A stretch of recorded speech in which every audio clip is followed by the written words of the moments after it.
Radiant getting on top of you easily with the Rolling Thunder, with the Tusk, your potential, like, if Darkseid's getting involved as well with Surge, do you see is she going to struggle through that time period? I mean, I think she's going to farm all the way to potentially Maelstrom into a BKB, right? When she has BKB, she's pretty golden, but as I mentioned before, it's like, if you want to run into this Lina, you have to run through a Ravage, a Terrorize, a Tombstone.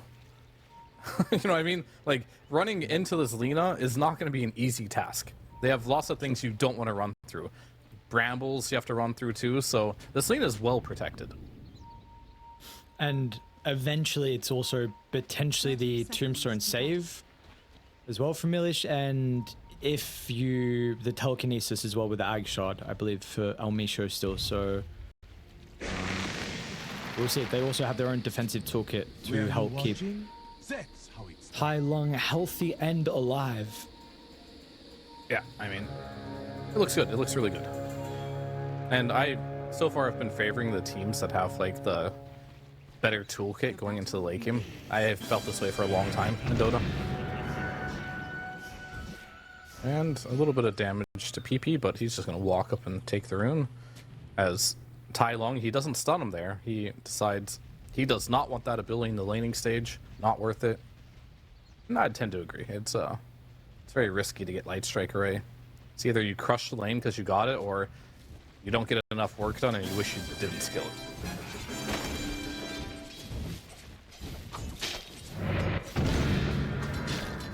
What do you feel are the most important lanes to go right for Radiant, for the boys on Edge?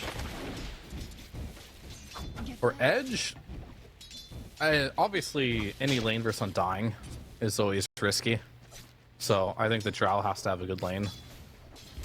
Or I want them to have a good lane, because things can get very sticky versus Undying if things start going bad. But they put the Weaver against them, which is good.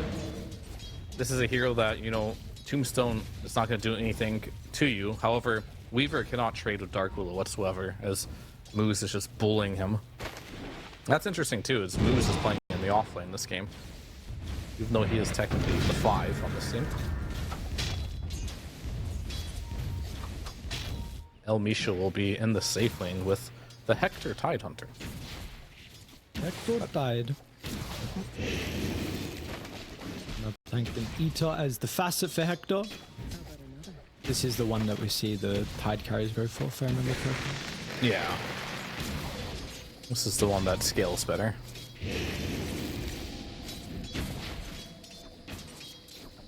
He gets a new fish every level or something. Oh, bot lane. That's a double. Okay. Oh, not quite. Close. But Moose. Almost. Yeah. Really low. And I mentioned how this lane is one of the better lanes against Undying, and didn't expect to be that good. That might be a little too good. But they chase him down. The bugs is all they needed. See how it continues to go in like Illich's game as well, how it looks for him, because they definitely had the possibility to be able to move things around inside the draft. I don't know how much easier the Tide would have had down bottom, maybe a little bit more than the Undying, but again, this is the question, like you were saying, like, does Hector, or does he play the Lina? That was another thing. So Almisha's actually going to come through the portal. Pyke eats the Bramble, telekinesis, doesn't get back into the other Bramble, but it's not going to be a concern. The kill will be there nonetheless. Nice rotation. And the one thing I don't like about Drow against Dark Willow either is, you know, that multi-shot? You would imagine it hits Dark Willow and Shadow Realm, but it doesn't. Just does 0 damage. So Dark Willow's very good against Drow. You stay here? Yeah, Almisha's actually going to continue to stick around. You got a Tide safe lane. Might as well use it. God, you got to bring someone else to help out. Yodomi's going to try and deal with the Tombstone, which is pretty important. Mike will actually commit with the TP as well. Almisha is still just running Pyke, and he's like, guys, are we continuing to chase? And Almisha was gone way too deep. We'll almost kill Pyke with the Fade Bolt, but unfortunately, that's not enough. Good Swarm there. He also has Hive Mind available too.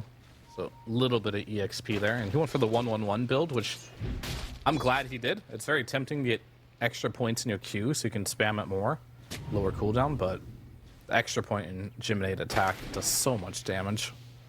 It's hard to pass up.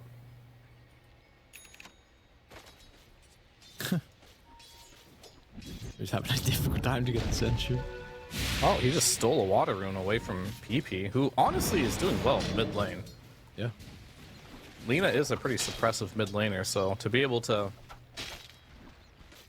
hang and have good CS, it's great. And lose Wilco Pike. Oh man, he's solo killed him. Welcome to Dark Willow. It's not even level 6. Oh god. That's fine. His Shadow Realm does 200 magic damage at level 2. Sick. That's Sick. fine. Most No other problem. nukes do like 120, 160 damage. Shadow Realm, why not? Who's this time? Okay, protect the Shadow Realm is fine. Top lane, they're making a go onto Hector. Hector, I think he's fine. Kraken Shell, a couple one charges. Elmisha is going to be here in a moment. The Iron Shell is making pretty close for them to be able to get the kill. That's actually going to be enough in the end. Nicely done, and now maybe a threat onto Elmisha, but no more spells to continue to potentially come down the Lina road. might die mid too if she's not careful. Playing with fire. I don't know what's going on in this mid lane, but you literally stole Pango's 4-minute water rune, and Lina is still getting out-spammed. Not what you're looking for at all. Level I like 6 this already build. for the Pango. That's crazy. Yeah, he's winning mid. What's the build we're looking at? No, I just wonder with Pike, you know, he's getting his strength stolen, right? He has 300 max HP, and when he goes into Shadow Realm, he does 200 damage. So, all right, this is everyone's going through the gate. And the TP. Bro, PP is going to shot, get the kill, deal with the tombstone, and they still got the snowball and the rolling thunder to catch up to Illish. Oh, PP, I don't think I have enough mana to unfortunately get over the wall, so he's going to do a quick U-turn. Where he sees at least that Pike needs some assistance, so he'll help out. It means they don't get the kill into Illich though. By the looks of the shards, actually might open up the opportunity, and yeah, it will. So not only do they get the kill into the second support, but Illich is also going to be chased down. Nice double decay, and yeah, he's got a big stick. Okay. He's fine. Got a lot of HP. And he also has the Ceaseless Dirge available, so if he ever does die, just TP directly back. Pylon with the Invis ran through the range of the tower, but it doesn't matter. Surge, unfortunately, only level 1 isn't going to last long enough, and they make their own play on the opposite side of the map. Wisdom it's also Shrine, pretty though. good timing as well with the Wisdom, but can they contest this with an extra rotation potentially out of one of Edge's cores? It could be difficult. Pango doesn't have a TP though. Drow TP. So they're going to bring the Drow instead. Elmisha will go down. Pylon will not be able to contest, so has to walk back to the opposite side of the bridge. But yeah, they have to commit Pike's TP here. They're just doing a lane swap. Looks like it. I mean, I don't think Drow minds laning versus either of these heroes. The only problem with laning top is if she's ever too far up, she's going to be exposed. And Darkseer, I guess with the Surge down here, is much more equipped to just kind of sit here.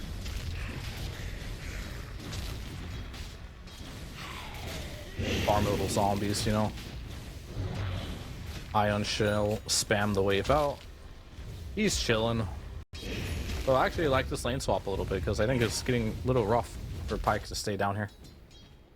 We'll see how it maybe it won't hurt Vitaly's farm, but we do see the Darkseer early on can farm the Ancients. He does have the camp down bottom. Pylon. Whoa, what the? Okay.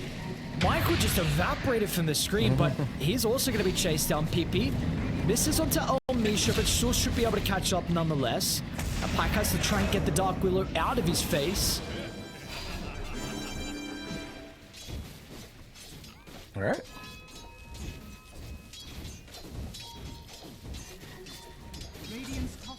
Good little exchange there. I mean, you do get a support each. Both side lanes are farming, and Tidehunter. Uh-oh. There's a TP from Darkseer. I think you may have been a little bit too ambitious on Hector here. I know Tidehunter syndrome is real. Kind of like Timbersaw, where you just where you just feel like you're unkillable. Radiant's bottom tower is under attack. Not yet. Unfortunately, not yet indeed. So, second death of the game here for Hector. Means bottom is completely vacant as well. No one currently farming this area, at least for the boys on edge, because they bring Vitali top.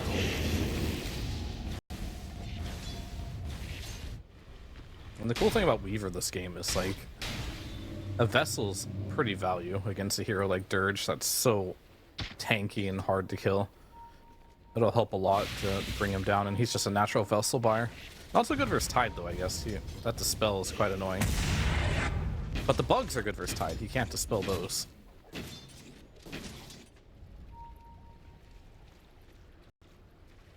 What about the build is for Tide? He's got Veil currently queued up.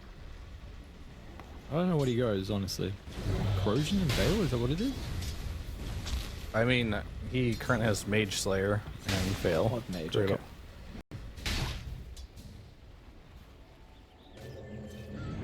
And he has Vlad's completed.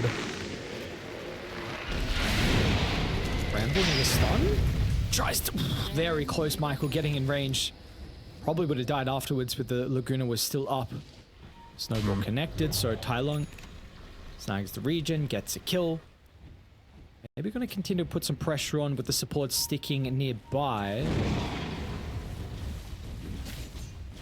Yeah, I mean, we'll see. I mean, I don't know if Tide has to build this way. We could probably still build as a carry, but we'll see.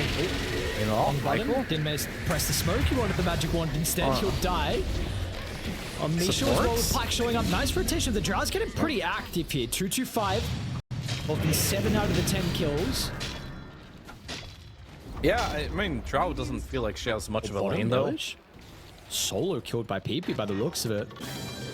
Location? He got he well got strong. Unfortunate. Radiant's bottom tower is under attack. But yeah, Pyke doesn't really have a lane, so he's kind of like forced to roam. He's the lowest net worth of all the cores in the game, which isn't great, but he's just trying to find a purpose here in this game.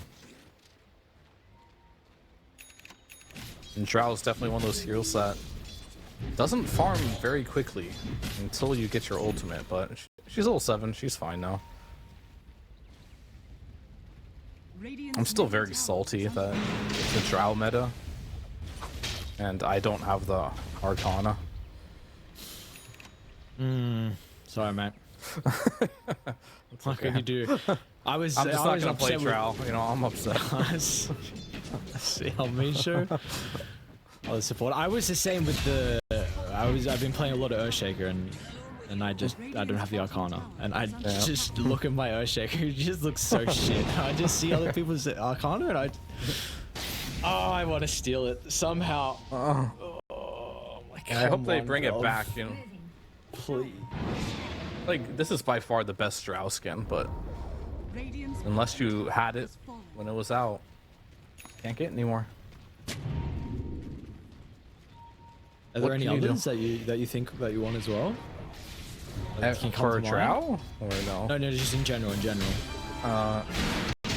Maybe the sniper skin. Is that one? Like the space one? Yeah, the space one. Okay, yeah. I think it's really only the Drow one. I don't even like snipers, so I don't care. But I really like Drow, and this is the only good Drow skin. The rest are trash. Anyway, speaking of Drow, they're gonna get a kill here, stolen from her by Vitali. Love to be able to find that gold. I'll make sure it gets a nice steal. Zakuchi now online for him. We've got a lot of killers, but everyone's like, objectives aren't dying. We've only lost, well, in fact, we have lost a second tower. Another one up top. Radiant looking to invade, take over the triangle. This is the home that Lina wants to be in and around. They are a little bit too late, though. So Tylung was able to take the stack. Now he's going to go back up to the northern side of the jungle. Edge are continuing to group up as 5, though, wanting to put the pressure on the map, feeling strong with the early lineup that they have. Yeah, this Tidehunter, Hector's just playing a support Tidehunter role. He has no TP, so he has to walk, but he is smoked. And Hello. Oh, okay. Very anticlimactic, but it's fine. But yeah, he has like a Veil, Mage Slayer, Yules queued up. I mean, I've definitely seen Tides just go for like Daedalus, Satanics, and stuff like that and get really tanky and can carry some games, but full utility support. Like, if you're going this build, do you want to blink this game? Because they have literally no initiation on Dire, or do you just play on counter initiation? Yeah, I mean, I think in general, you do want to blink on Tide if you're playing a support Tide. If you're playing like a carry, maybe not, but he's already made it clear he purchased Mage Slayer. He does not want to play a carry, so I think Blink and Dead in the Water are like great initiation tools. Like, Yeah. how can you not get Dead in the Water this game? You're playing versus Darkseid, Pango, Weaver. It's yeah. I mean, Pango doesn't really work because he's magic immune, but versus Darkseer and Weaver, it destroys him.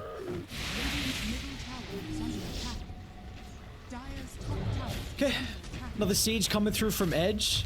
So continuing to feel like they are the ones a little bit stronger throughout the early game. They're going to start walking down some objectives. Meanwhile, Hector, we saw this happen previously top instead, where he was just hitting an objective without really anyone else nearby. It's only Moose currently. But what is Moose going to do to a Rolling Thunder? Hector dragged back. The damage, we are seeing them have some problems. Ravage be able to set up the towers. Now Tyler will come here. All right. So this time it's a little bit different. This time it's got Vlad's Mage Slayer and some boys who are close enough after the Ravage Terrorize combo. They're going to be able to get some kills into the objective. Pike severely regretting his choice to TP in melee range of a Tide Hunter. Oh man. Same. That's rough. Like, maybe if Drow's there during that Rolling Thunder hitting, that Tide goes down, but she TP'd in the end of the Rolling Thunder and right on top of this Tide Hunter. Just served up her life there. And her build, she literally has went to Force Staff very early on. I mean, she wants the Pike, I get it, but his name is Pike. Gotta buy the Pike. But this Drow's net worth is very, very low right now. Gonna need some more time. Maybe his idea was he's gonna TP in and instantly force away, but got clipped by the Ravage into the Light Strike Array and Laguna, just dead. Rough life. Rough life. 3,000 net worth lead after the engagement that we had around the mid lane. Lung skyrockets up in the net worth. Tide does as well. Radiant trying to make their own move maybe across the map. Starting to get set up with the Tormentor fight that we are going to see in 3 minutes.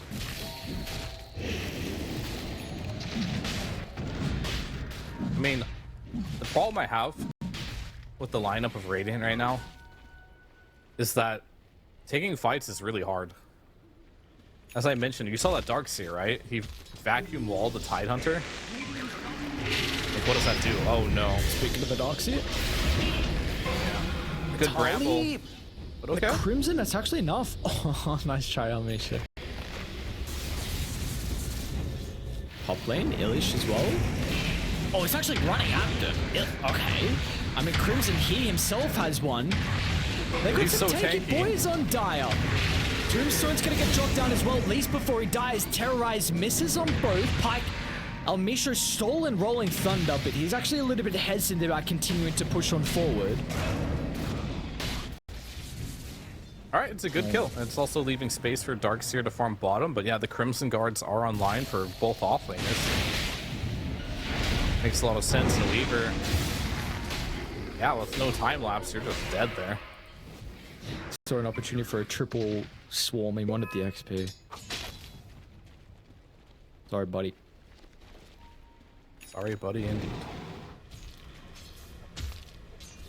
Alright. Is there a lineup that you feel like is going to be stronger over the next couple of minutes with the Tormentor fight that we're about to have? Dire? Okay. I just think Dire's lineup is going to be stronger at all stages of the game, to be honest with you. So how does that change? Is there Is there any way that this can change? Is there itemizations, that timings, playstyle, something? Or are we at the territory where we're a little bit concerned the fact that Die Gold advantage. Gold advantage. Okay, can we get there?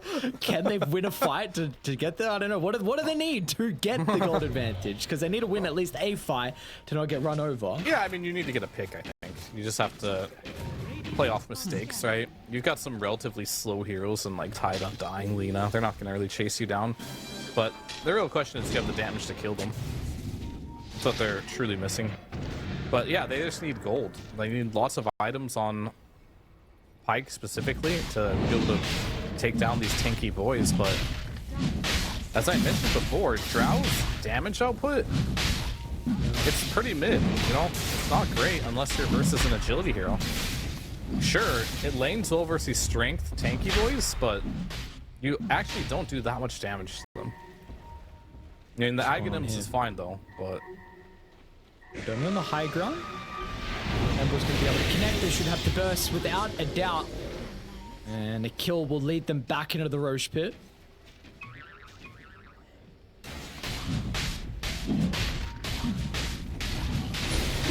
Tide Undying Lina.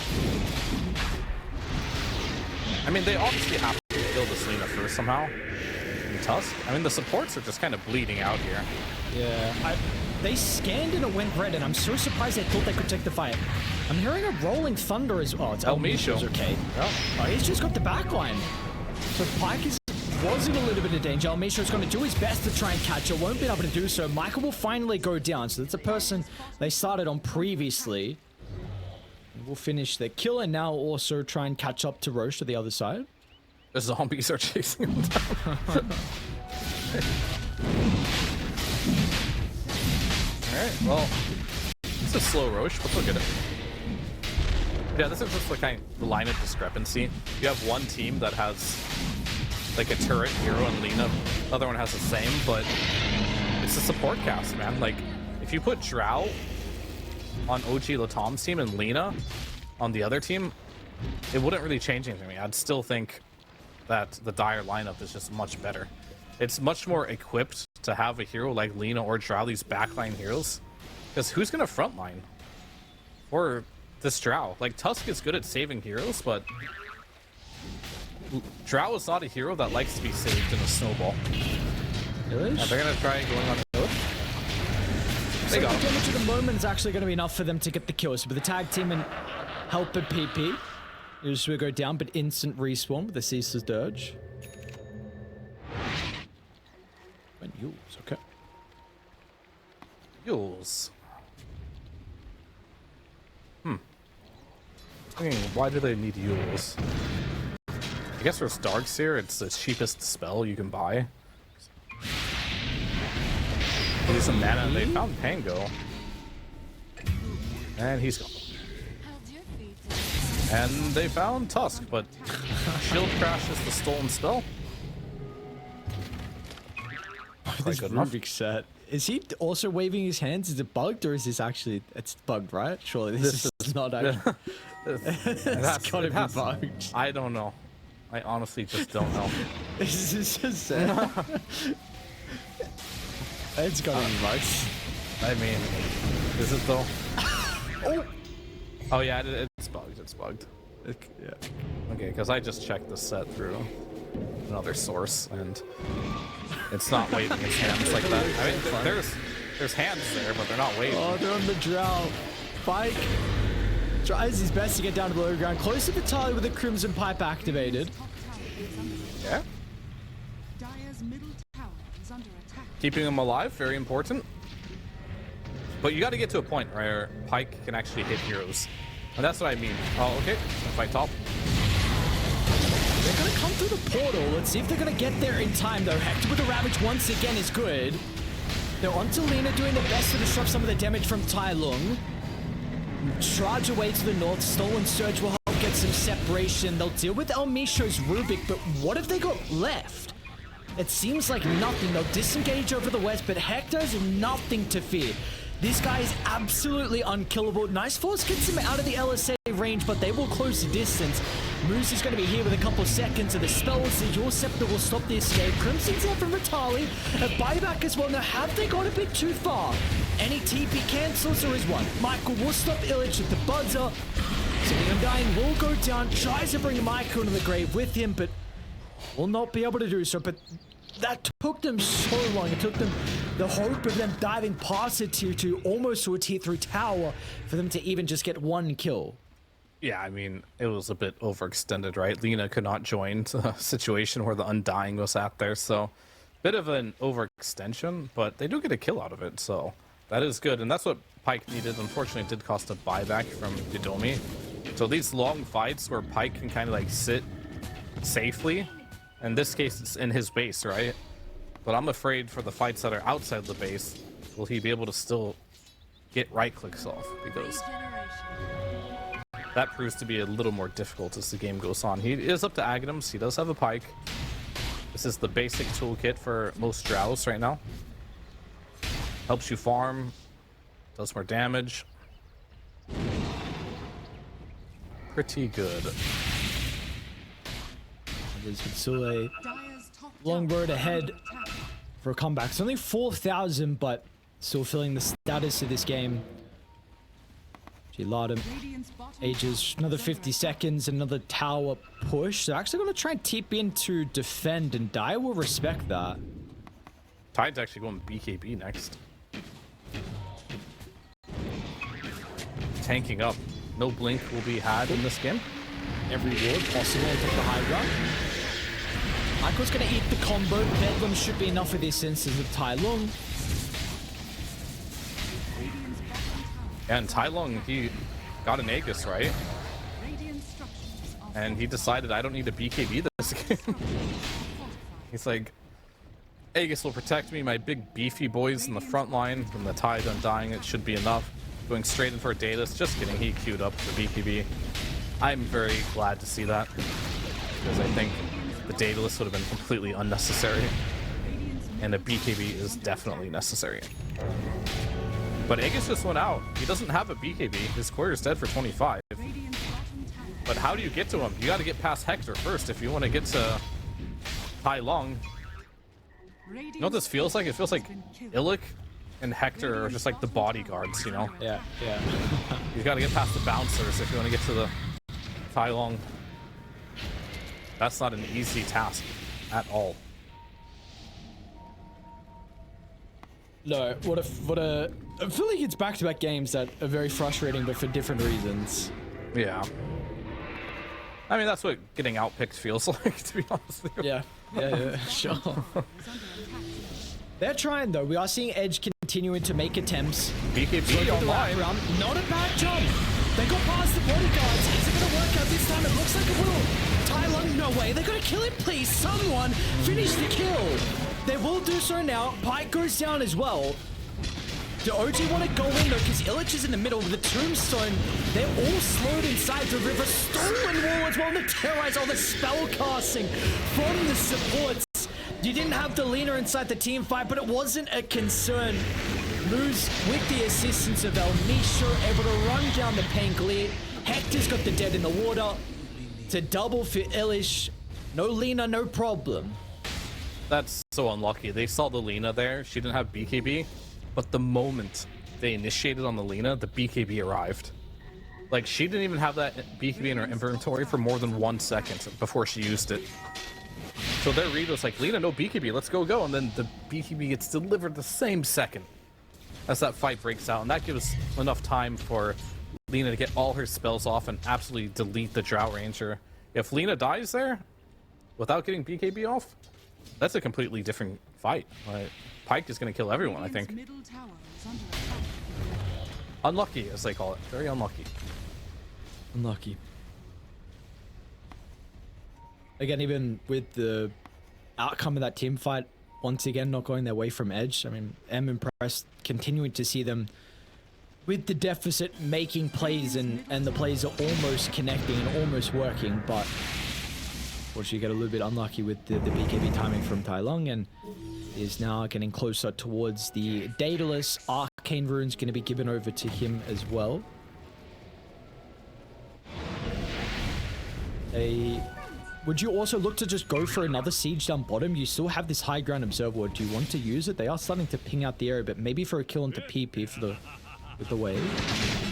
High ground in Dota is a meme. You don't want to do that until... Honestly, you never want to do that. Unless you have to. And they don't have to. It's only 28 minutes in this game. They don't even have an Aegis. Just playing the map is much more safe. Buybacks are OP. Glyph is OP. High ground is OP. Especially versus Drow. She loves the safety of her high ground. Though she did not go the fastest where she gets more damage from the high ground. But still good on the high ground. Regardless. And I think Pyke desperately needs a BKB this game before she can do pretty much anything. And Weaver, she's getting close to an Orchid. All right. Doesn't... Okay. I mean, it's not going to be the most impactful Orchid. I'm just kind of looking at the heroes. There's a Yules on Dark Willow and Undying. Tide doesn't care at all. Lina has a BKB. Guess it works on Elmisho, but he's got a Glimmer. Yeah, it kind of feels like that happens a little bit regularly when you get a 30-minute Orchid. You've got a Nullifier afterwards, but that is a pipe dream at the moment. Indeed it is. Playing the long game. See, we'll see if he gets there. See what the call is going to be as well while we wait for Roshan. Potential for it to be up, or guaranteed, I should say, in a minute 30. I still don't know why we can't tell his observers when it's going to respawn. That's okay. Mm-hmm. At least it will be bottom, and they're already set up bottom, so. And I just think trying to defend a Roche is really hard. Like, oh, it's impossible. How do you actually take this fight with when they're set up with Tombstone and Tide with a formation around the Lina? It literally sounds impossible. I don't know. Yeah, I mean, Tide, Undying, and Dark Willow are all insanely annoying heroes to run into. I mean, Pango luckily does have free reign against all these heroes though, so that's nice. I guess Weaver as well is pretty decent. But it's really the question, how does Drow get in there? And that's like your damage dealer. So they're probably just gonna give it up. Can you, like, is this the correct call? I know you're saying it's very difficult to take a fight when Dire are set up around Roche already, but is this the call to give it up and hope for a high ground defense? We'll see. They're gonna try and def it, but will they be too late? Well, they're gonna have to run past one of the bodyguards in Illage. Smoke. And he is mega chilling. Roche, it's gone for free. Ages on Tai Lung. And they're going to get a little bit of control. Weaver caught in place for the moment. Does somehow slip away, but 80 seconds without Yudomi. I believe that's a dieback death timer from previously. It's a long death. Yeah.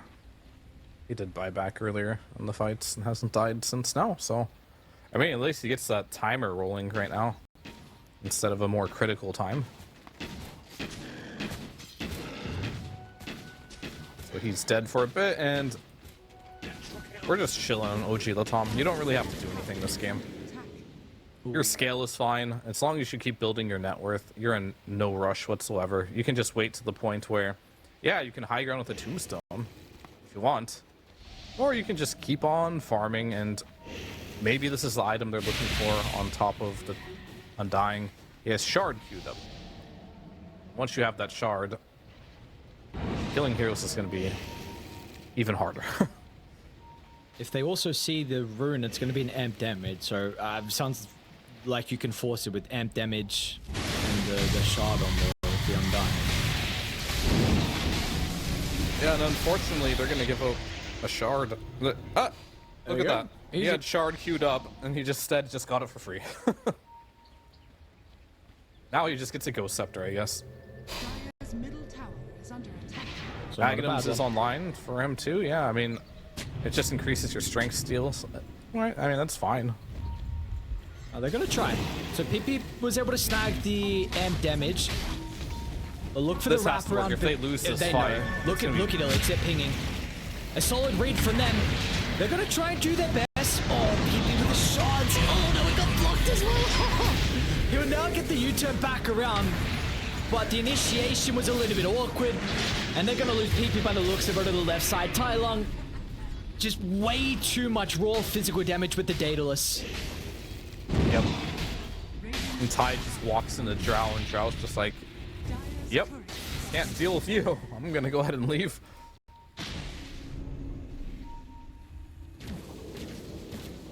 I mean, they aren't completely full health here, so let's see if Drow can do something. Tough Stagger is available. Maybe a well-placed Shards here. Oh, he goes, oh, what a vacuum. Not a bad combo. But without the damage from the multi-shot, it's kind of a slow cooldown, and Hector's got the Ravage as well, which clips onto the Drow before the beacon, and she's in trouble, and she might just be gone. Hurricane Pike over the top. Just okay at the last second. Nice Ravage turnaround from K1. That was massive. It was a moment of opportunity with the setup from Vitali. We're so close to killing a hero there, but unfortunately, still nothing. But Yudomi, he's going in. Yep, not even close, but what else can you do, you know? Yeah. Dire's bottom tower is under attack. Back we go. Happy with what we got out of the initial high ground siege. They'll regen up. Along level 20 into the Satanic. We look to go again when the Ravage is back off cooldown.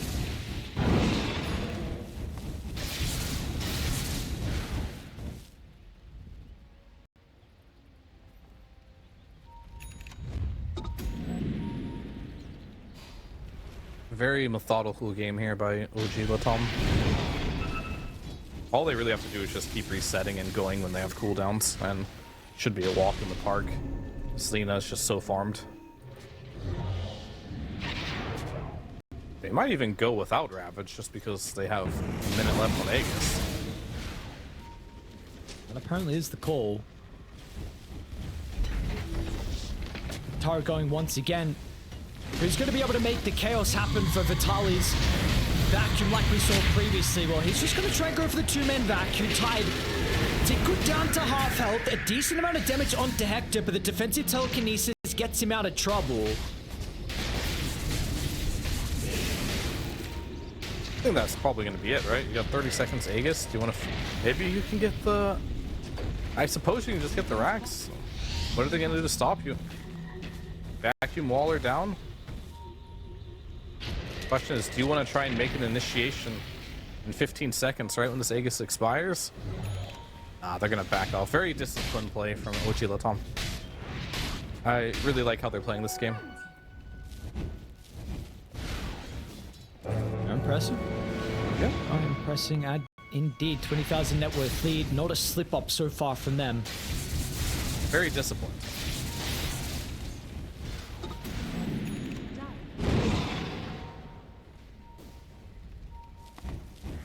Really waiting for next and getting pretty close to a Hex as well for Moose. Okay. Blink Yule's Hex. He's so farmed. Oh my gosh.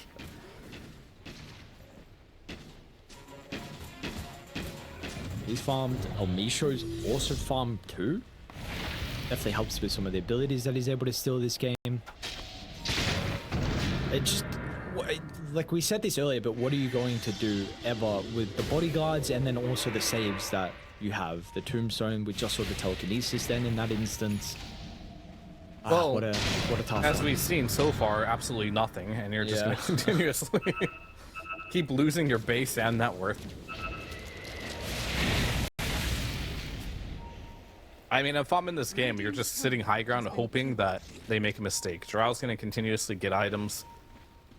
You're going to have to, at some point, get to damage that can kill this Tide and Undying when they're in the front.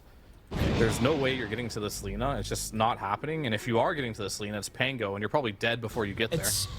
Michael has to not go BKB. Do not go BKB, go Scepter. What is BKB doing? You just go Scepter, kick him back. Is there any other opportunity? Like, you have 2,200 gold. I don't want to see BKB. I agree with you. I think you should just go for the scepter. I think repositioning throws, because this is a game where you're going to be playing on your high ground, right?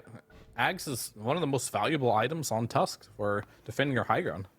Like, anything that repositions, like going high ground versus Magnus, Tusk Ags, or Pudge, whatever it might be, these heroes make high ground very difficult, and you've seen the writing on the wall this game. You're going to be sitting in your high ground, so 100% agree with you. This should just be an Ags. BKB is just gonna...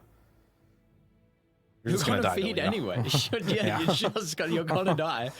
Just give him the Iron Shell and let him go farm the corner of the map. I don't want to see him until he has his scepter. Because is a fight actually going to work out before this? Like, I feel like your chances are 2% right now. I cannot believe it says it's 28% from Dota Plus. I feel like it's 2% right now, and you get scepter, maybe go up to 5. You get BKB, I feel like you go down to 1. I don't like. Just farm you go from 2 to 1 by getting a BKB. 2 to 1.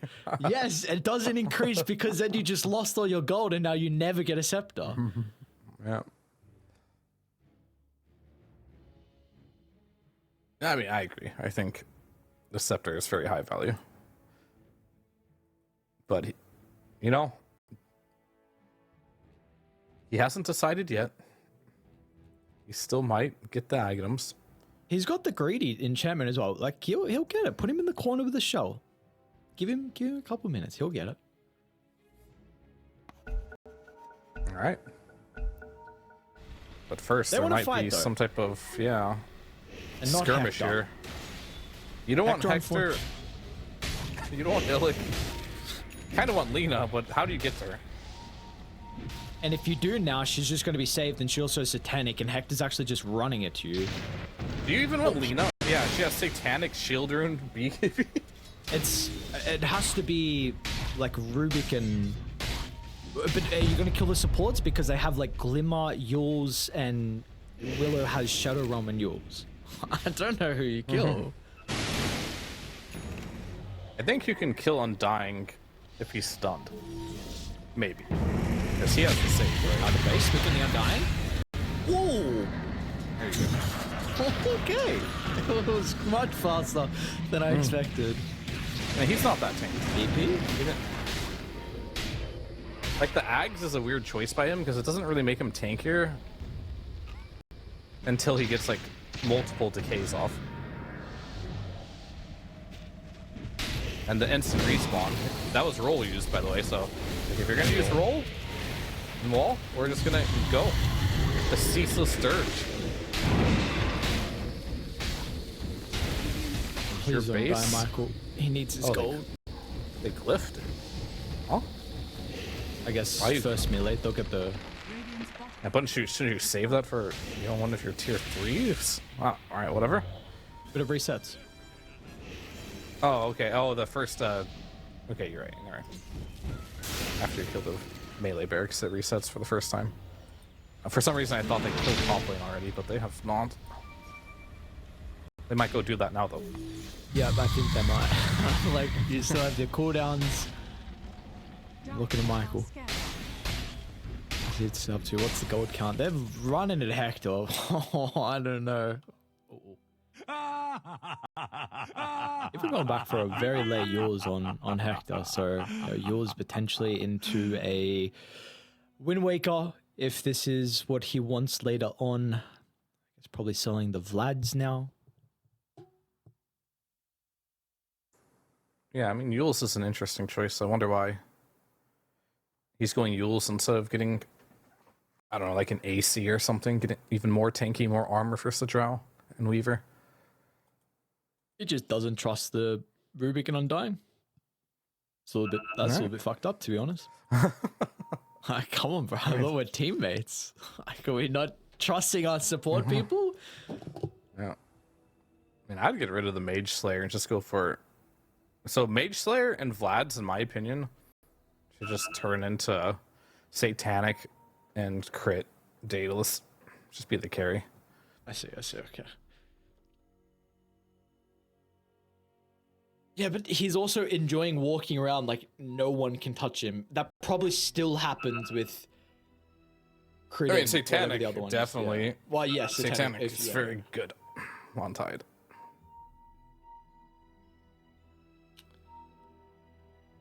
Hector looks like he's mode chill this game. Your top, he stepped a little bit too far forward when he was like hitting that tier 1 tower. And then I thought, you know, maybe he was doing the same thing mid. And then they just turn around with a Ravage Terrorize, and the game since then has just been not even close. Maybe even it was a little bit before that fight mid, but... Yeah, I mean, he only has to activate like 10 brain cells to play this hero in this game. It's pretty simple. There's worse heroes where the brain cells are more limited. Give me more credit. You Ravage, Dead in the Water. I mean, you know those actives. memes. You know those memes where we're just seeing all those equations, like how you have to play. That's Pike's life right now. Yeah. And yeah. For the Tide, it's just kind of like derp-de-derp. It really is. I go in. He can walk anywhere. Actually walk anywhere he wants to. About to he's a ways away from 25, but he's 24 at the moment. Hector has got a chill life. I thought it was going to be a similar case for Illich, but no, I guess it's just when you have like 1,000 less health and not an ability called Kraken Shell, I somewhat hate vulnerable. his item build. It's terrible. I On think the Undying? Undying, yeah. This Ags is trash. I think he should have a Blade Mill, 100%, especially versus Drow. And then he should just build HP. Because like this Aetherland's Ags, it's like it's a meme. This could be like Blade Mill Heart, you know? And then you're actually a hero that is threatening. Yep. Oh yeah, I don't know what that is, but I think he's asking if you need a good PC. I actually don't know. I'm not even gonna try. Beep, beep. What? Something? I don't know. What's wrong with your PC Wait, or good, something? We don't have to. Yeah. So we gotta pause. Maybe we gotta work. out what's This going on, isn't but no. Duolingo. I don't know what to tell you. I thought you were my Spanish teacher. I was definitely not a Spanish. I mean, I had a year, 2 years, I don't remember, in high school so long ago.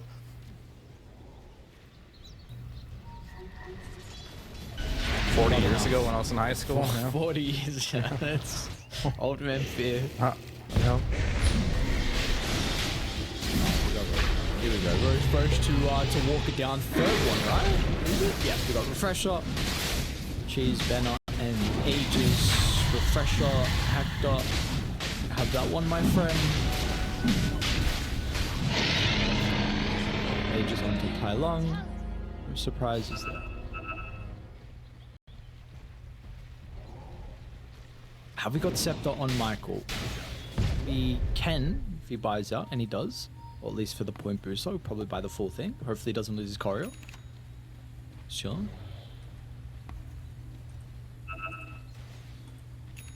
Alright. Yep, refresh your Tide. That's cool. So how do you Wait, do this this is- with Scepter? What's the high ground defense with Scepter? Who's Scepter? Oh, the plus. Michael. Yeah. Yeah. I mean, you kick anyone into tier 4s. I don't care. You can kick Tide. Just kick someone into your tier 4s. Sure? Yeah, and then you Tide? just... Are you sure? I mean, he's getting in there anyway. You know, whatever. Might as well just expedite it. And then you attack him from your fountain on Pike.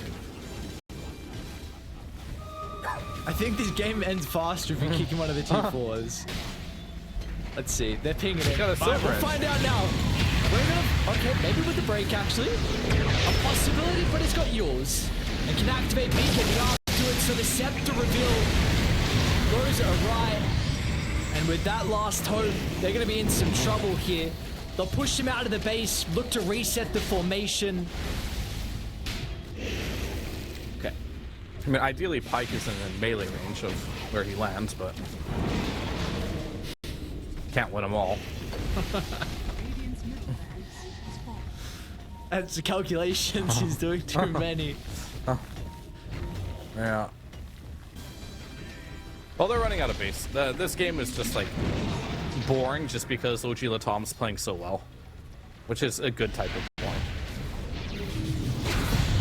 Oh, Drought. Next. Yeah, Second round. It's a big problem now. No buyback. GG. Alright. OG.LATAM. A good showing from them. Incredibly convincing. Start to finish.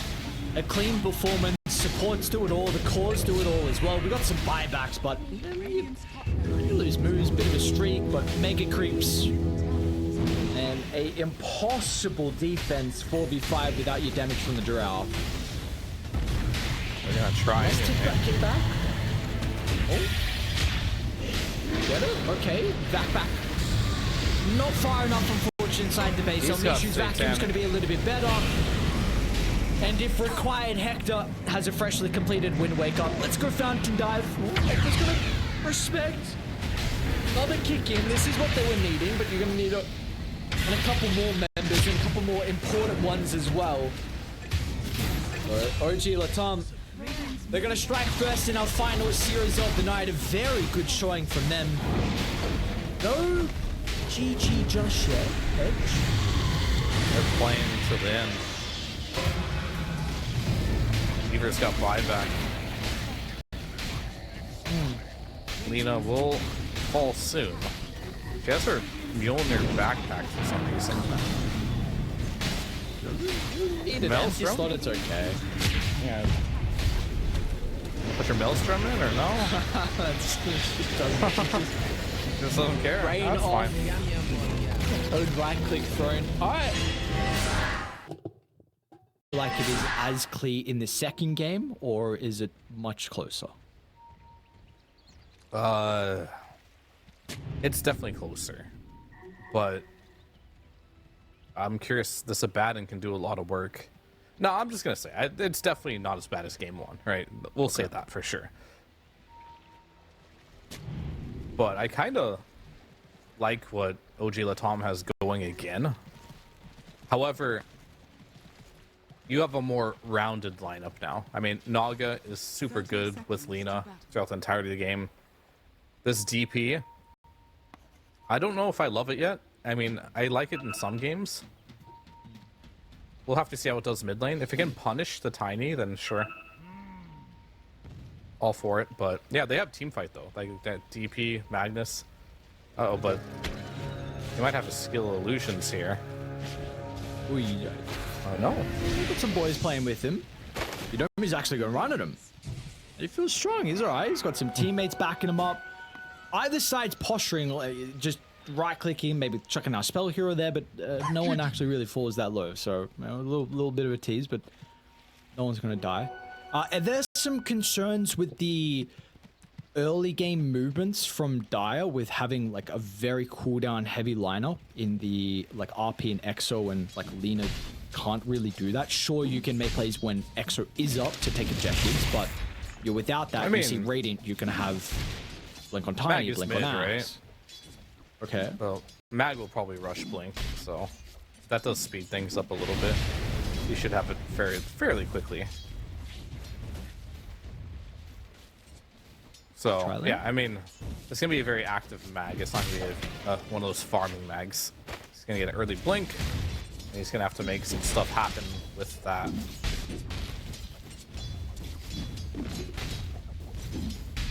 See if he's going to be able to do so. It looks like we've got the same, at least, support setup that we saw in the last game as well. Moose is once again playing with the offlaner, and Elmisho is going to go down bottom. Is Moose the boss 4 now? I don't even know. Elmisho is their 4, right? Yeah. Okay. I mean, he's playing Chikiro. Maybe he just doesn't play Ringmaster. Maybe that's it. We did see yesterday Moose had a very good ringmaster. Yeah, I mean, Elmisho just may not be on the Ringmaster train yet, and they wanted Ringmaster to be in the top lane this game. Okay. That's my guess. I mean, I could be wrong, but but typically the 5-player plays Akiro, you know. Typically, I would say so too. Yeah. Typically, he also lanes with the carry, but oh no, Yeah. Elmisho's down bottom. Hector's taking a lot of damage. Same with Elmisho. Crypt Swarm along with the Ether Shock. some new potential early on. Very good one lane.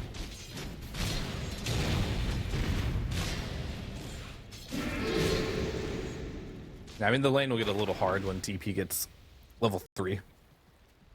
And DP's a cool hero versus the Baton just because you can't dispel the Cypher, so. But Michael, he's forced to TP out. I mean, he did manage to stop him from pooling, but he lost almost all his health to do so. But he's got some tangos and a clarity. He'll be fine. Alright, what's going on mid? Okay. Mag is actually winning this matchup. Yeah, very heavily. This threat of the shockwave skill. I mean, I don't know. I'm not going to say that. I just saw PP run at Tai Lung and he instantly ran away, cowering at the concern of this. Oops. Oh, okay. Baited. First blood. I mean, that's that level 3 timing, right? You have a 50 damage per second. It's really good, and they're gonna get add 1 here. Double kill, so Vitali off to a great start here in this off lane. I mean, they wanted to fight over the Lotus, but that seemed to be their undoing here.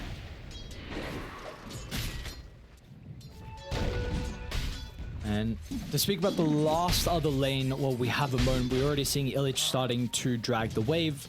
So Vanguard's going to be completed at a very early timing. Unfortunately, Pyke is going to struggle at being able to sustain with the creeps under the tower, which could give them an opportunity to maybe dive. The resources are very low already. We're seeing moves starting to move on forward. They're even going to bring El Misho through the portal as well. So Pyke's vulnerable. He's going to need some help. They'll scan as well, so they know he's somewhere in the tree line.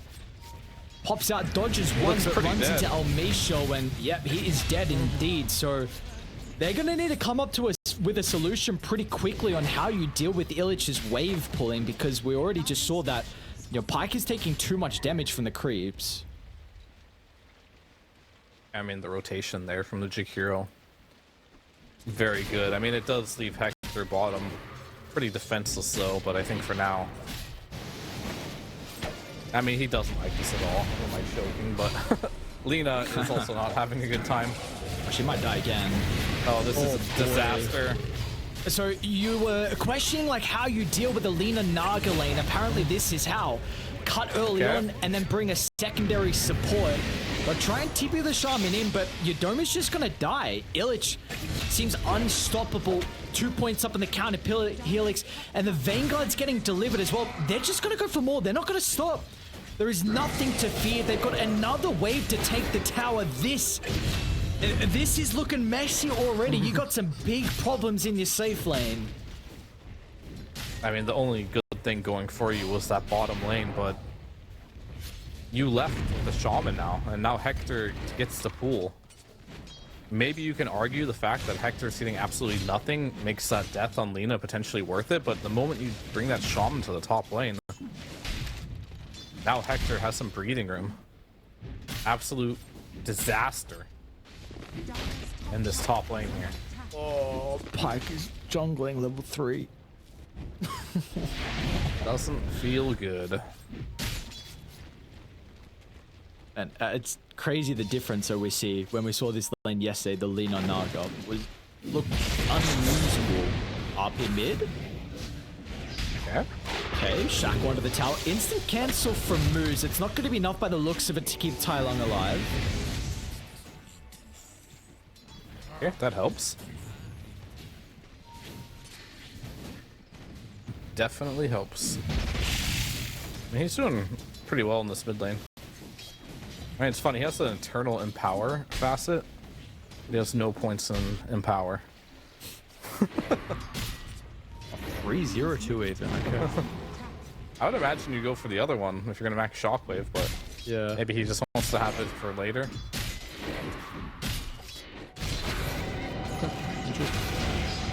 Bottom lane, Hector. another attempt onto Hector's life. Alright, so bot's looking great. Mid is also looking very good for the Magnus. Just a little net worth advantage over the counterpart. And you've got Exo online potentially here for Vitali with a couple of spirits that are being collected. We'll see how the supports look to play with him. got the X, couple. sorry, you got the He's got catapult 8 timing as spears. well. That That's is a ton. more than a couple. That is. Dire's top tower is under attack. But he's using them to chase Elimination. Oh no. This is not how you wanted to use those 8 spears, I'll tell you that much. And then Hector's gonna drag the wave. Pretty frustrating for Vitaly there. He wanted to use those spirits to bring down that tier 1, but that's not gonna happen. Dire's top tower is under attack. So how does the Spirit Collector actually work? It's a global whenever anyone dies on the map? It doesn't have to Any be- hero. Okay. Could be an ally, could be an enemy. I wasn't sure if there was like a radius on where they had to die from. Apparently not. Hector may be punished. Mid lane as well, we also see the mag go down, but there will be a trade, of course. I just hope Hector isn't tilted. You know what I mean? Like, the game state isn't really bad, but his game is non-existent. And Hector's not a person that we often see get sacked in his career, right? So,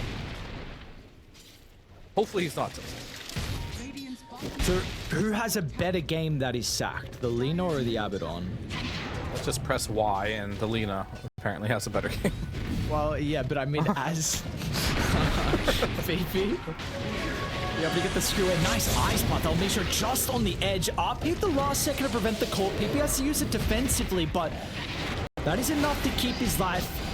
We've seen Vitaly. What he's going to be able to do now with tipping, and he's low on resources. No mana could be a problem pretty shortly for the Death Prophet. So the teleport will stop OG.LATAM from continuing to be aggressive. It's an early song from Yodomi as well, but what have they got left? A shockwave in a couple seconds, and LSA as well from Pike's rotation. Illich is a massive kill, and they're going to get it. The song is huge. That early 6 is going to come in clutch, and they're going to be rewarded with not one, but a secondary kill, and potentially a third as well, as Moose gets cute with the souvenir. Might be enough to get away to the high ground. They're going to be slow in chase, and the pursuit is not there. Moose is out, but Die get a double. All right. Yeah, he gets out. That's really important. They don't get +1 there, but yeah, that early 6 on the Naga doing work. Radiant's middle tower is under And Pike getting, honestly, aggressive in a point where you wouldn't expect him to. Like, his game was so bad, but getting a couple of kills here and there really helped us. The off-laners this game are the real breadwinners. Radiant are scanning. Like, this Axe is super farmed. So was the Death Prophet. Usually you see the carries or the mid holding the torch for the team, but it's the off-laners in this game. Which means getting a kill on that Axe is absolutely critical. He's going for that blink too. That just stalled it out a little bit. He's 6 now, so he gets the get out of jail free card. Hector did not level up borrow time. Oh, he did. He got off the creep. Oh, he's So lucky. maybe it wasn't. I mean, it was calculated a bit. I think he expected to get it after that camp. But wasn't as free as I thought it'd be. Radiant are scanning. Yeah, he didn't skill it at level 7, which is insanely greedy considering he's 0-3-0. Look at Jakiro, so nice for Shaman. You can just one-shot the Serpent Wards. Radiant structures are fortified. Arm them up. Get him, Elmisha. Oh, Come on, come on. you know he wants to. Oh yeah. Yummy. Yummy. Silenced him. Yeah, bro. Sick. Bad dog. Get away. Alright, so tower eventually will go down. Let's catch up on Lina. Pike's almost got his farming accelerant. And unfortunately, Hector is going to be a long way away until he gets this item. We've got Illich as well back farming up a ancient stack. So this is going to be a blink dagger pretty early on here for the axe. He's also got the hard camp if he needs it. A little bit of extra gold. Where would you like to see the smoke with the axe? Obviously the Lina, if possible. Okay. But you have to keep in mind, Axe has an early blink, but DP, if she's in the right spot, has an early Yules. So she can counter-initiate the Axe. So this is kind of like the nice thing of DP having a great game, much like the Axe having a great game. but still, Hector's game. Dire's It's middle not tower great. has fallen. In fact, it's quite bad. And he's not on a hero that farms too quick, right? This Lina, with the max Fiery Soul, she's gonna farm up a Storm very quickly. Or Abaddon, he's gonna spam shields as much as he possibly can. He's got the mystical chipped vest with mana regen, so that's gonna help him a little bit. Honestly, that's the best neutral item with the best enchantment he could have asked for. So I'm sure he's happy about that one. A little pick me up. I've seen previously when laners have really been shut down in the lane and they need to keep up in farm, they've been going like for Mjolnir Rush. Pyke has got just the Dragon Lance as the next item. Do you like this? Like, what are you kind of thinking over the next couple of items here for Pyke to get back in the game? I think he can go Pyke next item if he wants to. I'm fine with it. It's either he goes BKB here, which is very, very good, or he goes for keeping his range with the Dragon Lance. I'd also be okay with Dragon Lance and the BKB, as long as the next two items that he buys is BKB and Dragon Lance or Pyke. Village, is this? Well, you were mentioning about Vitaly being able to counter initiate. He hasn't used the Yule Scepter just yet. He's just baiting the Shaman. So she will die, but is the Mag going to get there in time to be able to utilize this song? Because the Blink RP's ready to go. They'll find it on a couple of heroes. Pyke will TP in as well to offer the damage. Both are gone in a heartbeat. He's going to use his Yules or what? Yeah, it was he did not care at all about the Shaman, but I guess it worked out in the end. They had to overcommit. They stayed for too long.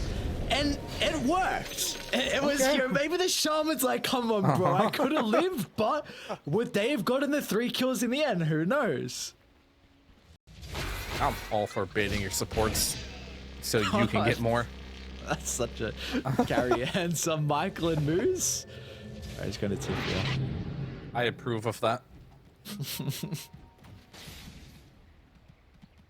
I mean, aren't support players grateful too? Oftentimes supports are the ones that all chat, right?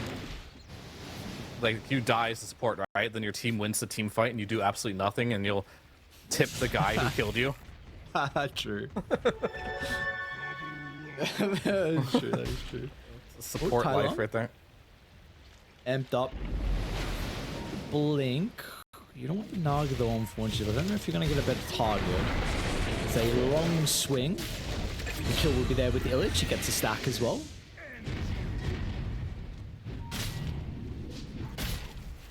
Yeah. Man, he didn't get the Culling Blade kill though. Like, it's 3x. So, a little bit missed opportunity. Oh, top lane El Misho. See ya. Sorry, baited. The life of a Jakiro who wants to max Liquid Fire. He really wanted to get it on the tower. Didn't hit it, but he tried to. He got skewered back in. Well, Maybe in hindsight, versus Magnus, this is not the build. I'm sure it's fine. yeah, do you like this as well? Because, I mean, with the Axe Tiny, like, is there... I mean, he's now starting to max out Ice Path, but... Do I like the Liquid Fire max? No, not really. Yeah, yeah, I was gonna say, well, with Tiny and the Axe. Speaking of the Axe, you want to jump your Domi? Pyke is also standing nearby, who has completely caught up. And Dire is starting to pull ahead with their cores, and you see, unfortunately, Hector is not. He's, you know, like you said, having a very difficult time at being able to keep up. It's going to be a long game for him, and we will have to see what Illich is going to be able to do versus the Lina. This is their answer. With the Axe Blade Mail, he also has a chip vest too. But Pyke is going to have a game, and unfortunately Hector, it's going to take a while for him to have some value. Yeah, he needs to farm Radiance the slow way until he can keep up with Lina on farm. But the gap will just keep increasing because Lina just farms so much faster. I mean, the gap will close if they can kill the Lina. So that way. Nobody's the Cole, quick nuke down, Radiant. So Die here. Box is going to be there to help protect El Misho. El Misho's actually looking to try and turn it back around. You've got Tiny swing on over as well. So the threat with another initiation. Vitaly's going to be able to cancel the blink with a random Crib Swarm. We'll be back up in a couple of seconds. PP's also trying to look for the opening with the RP. Won't be able to find it just yet. Wasted X, so Tai Lung finds the combo and just sends him away. Vitali will still be able to close the distance. PP's still waiting the wings for that opportunity. Oh, Vitali's getting teased. That was interesting by Naga. Usually when I see position 5 Nagas scout, they do it with their illusions, not with their hero. Or maybe he was trying to mind game them, thinking it was an illusion, but OG.LATAM did not take the bait whatsoever. Oh, they were fully aware of what's going on. But he found them all right. No denying that. But yeah, EXO is down now. Very frustrating as a Death Prophet to get kited. But that's just the life you live as this hero. Yeah. But he does have Aghanim's flying out. Oh wow, okay. I So wasn't that'll sure be if the online. offlane build would be Ags as well or not. I mean, the offlane build I've learned over time can be whatever you want it to be. Sure. It's just more of a question of what's good and what's not. And it's not even a question of what's good or not. It's more of a question of, does it fit what your team needs or does it not? And I think this game, it's fine. I don't see any value from pipe this game, not too much. I'd rather just scale, especially because you're having such a good game, right? You might need to just be able to carry that weight. Because this Magnus, he's not really going to be doing any damage this game. He's just going to be initiating, so doing damage as an offlaner might be a necessity here. On my part, she drops the wards. And Okay. Sure. I mean, Axe is really good versus Shaman, just for that reason. You can dunk him before the foul play triggers.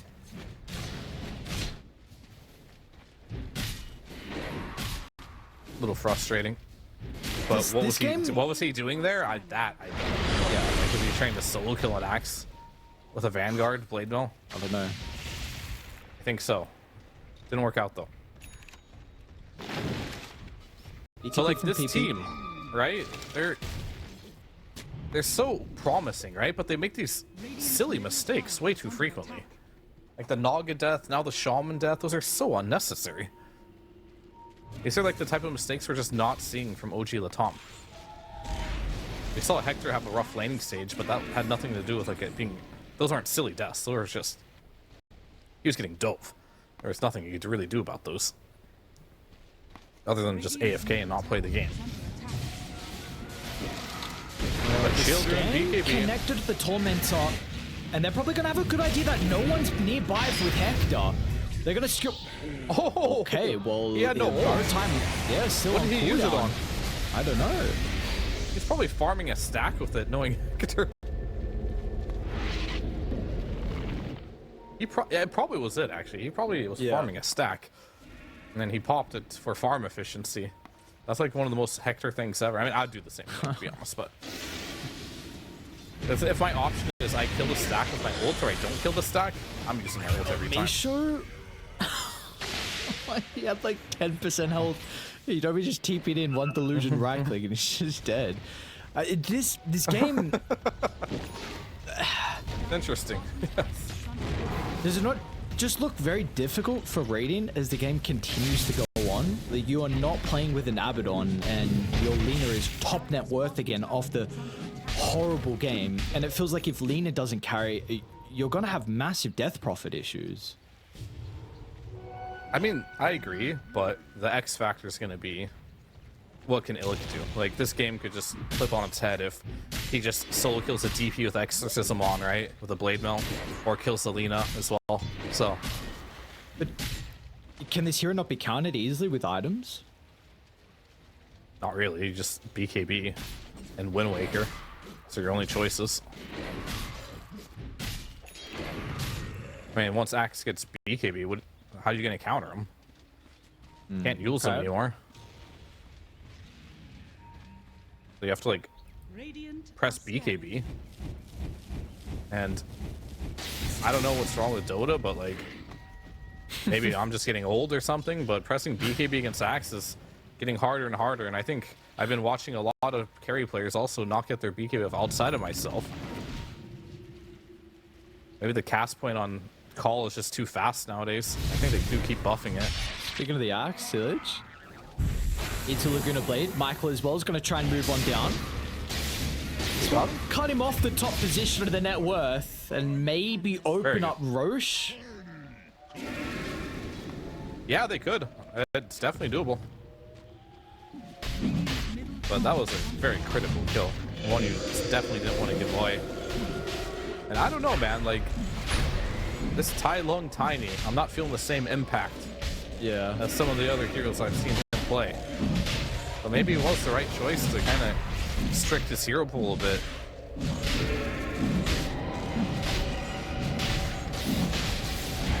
Yeah, some of the early moves, unfortunately, the Tiny didn't work out. We've seen absolutely zero value out of the Blink.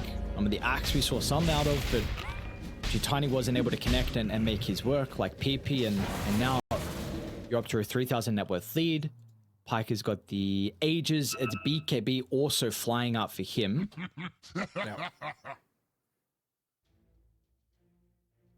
Yeah, but back to the Axe point, the reason why this hero is so strong, it's like your reflexes have to be crazy fast. Well, and your ping has to be pretty low too, which I think should be the case for the server. So your ping and reflexes have to be super fast, and you have to get your BKB off before the call. Okay. Or somebody has to have like a Wind Waker, but that's just not realistic, right?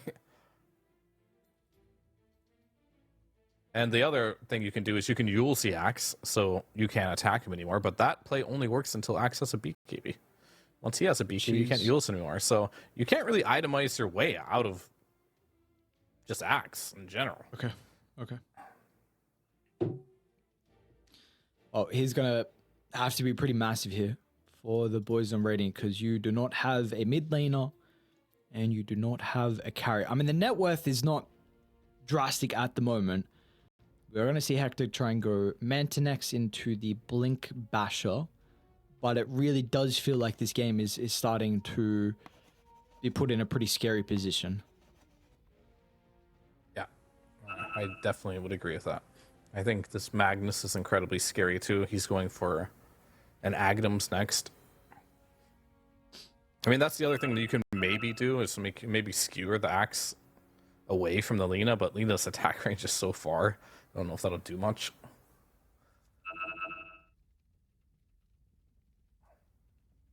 We'll see.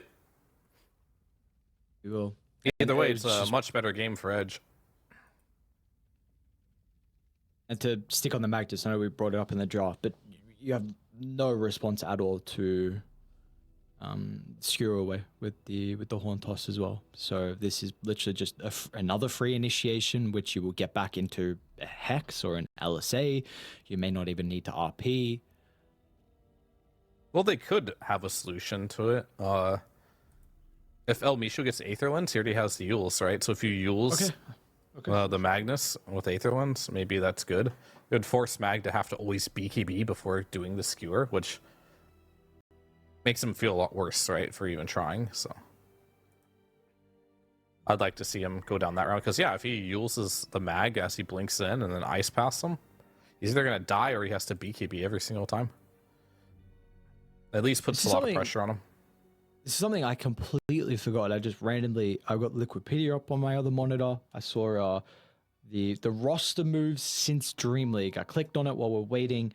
And I forgot that Sunbee is now the coach of Edge as well. He's not someone else. Is in the background. I'm seeing. Obviously, he's not there with them. But I completely forgot that Sunbee is now coaching Edge. So that was a very when I remember seeing it now, because I did see it before. It was such a random move. I was not expecting it at all. Like, came out of the blue. Yeah, Sunbee, I mean, I've never played with him on a team or been coached by him, but he seems to enjoy coaching some of these teams that are up-and-comers. I played a lot in C. Now he's going to SA. Hopefully he can teach the boys a lot and help them grow. I mean, he's a very experienced coach. He's been doing it for a very long time. lot of success with coaching as well. I mean, definitely would look back at the secret roster, victories at the Disney Major, one of the China Majors as well, 4th place at TI, the Talon run as well, at Riyadh with the 3rd place. Yeah, he's had a lot of success as a coach. But I don't think he's ever been to South American region, so. No, not that I'm First aware time. of, at least. I really wonder, honestly, how this came about. I don't know if he's... They probably just needed a One- coach, and he wasn't coaching anyone, so.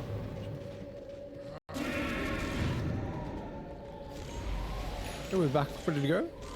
Not too long of a pause. Again, we'll... To remind just the ages on Pike, what are we waiting for? I mean, it's first ages, right? So I know you've been mentioning a lot the fact that your first rush of the game, you're not really getting that much out of the map, but do you want to see them posturing a little bit more aggressively with the ages on Dire? And if so, what are we waiting for? For the game to start. Thank you. No. Thank you. No, I think this Aegis in particular, you can do something with it, but I think it should be a smoke play, really. I mean, you're level 17 on Lena with travel, so yeah, I think they should group up and take tier 1 top or tier 2 bottom as an objective. Because I don't think you want to fight into this Lena right now, and you should use this Aegis. But she TP's mid, maybe this is going to be a smoke play. They just don't see where OG.LATAM is at right now, so they're a little bit hesitant. But it might be a good play to just run into them. Miss Lena has BKB ready. Ready to fight. She has hit a power spike. Aegis BKB. You are free to do whatever you want in this game. And the call just might be to go to that top lane, take that tower.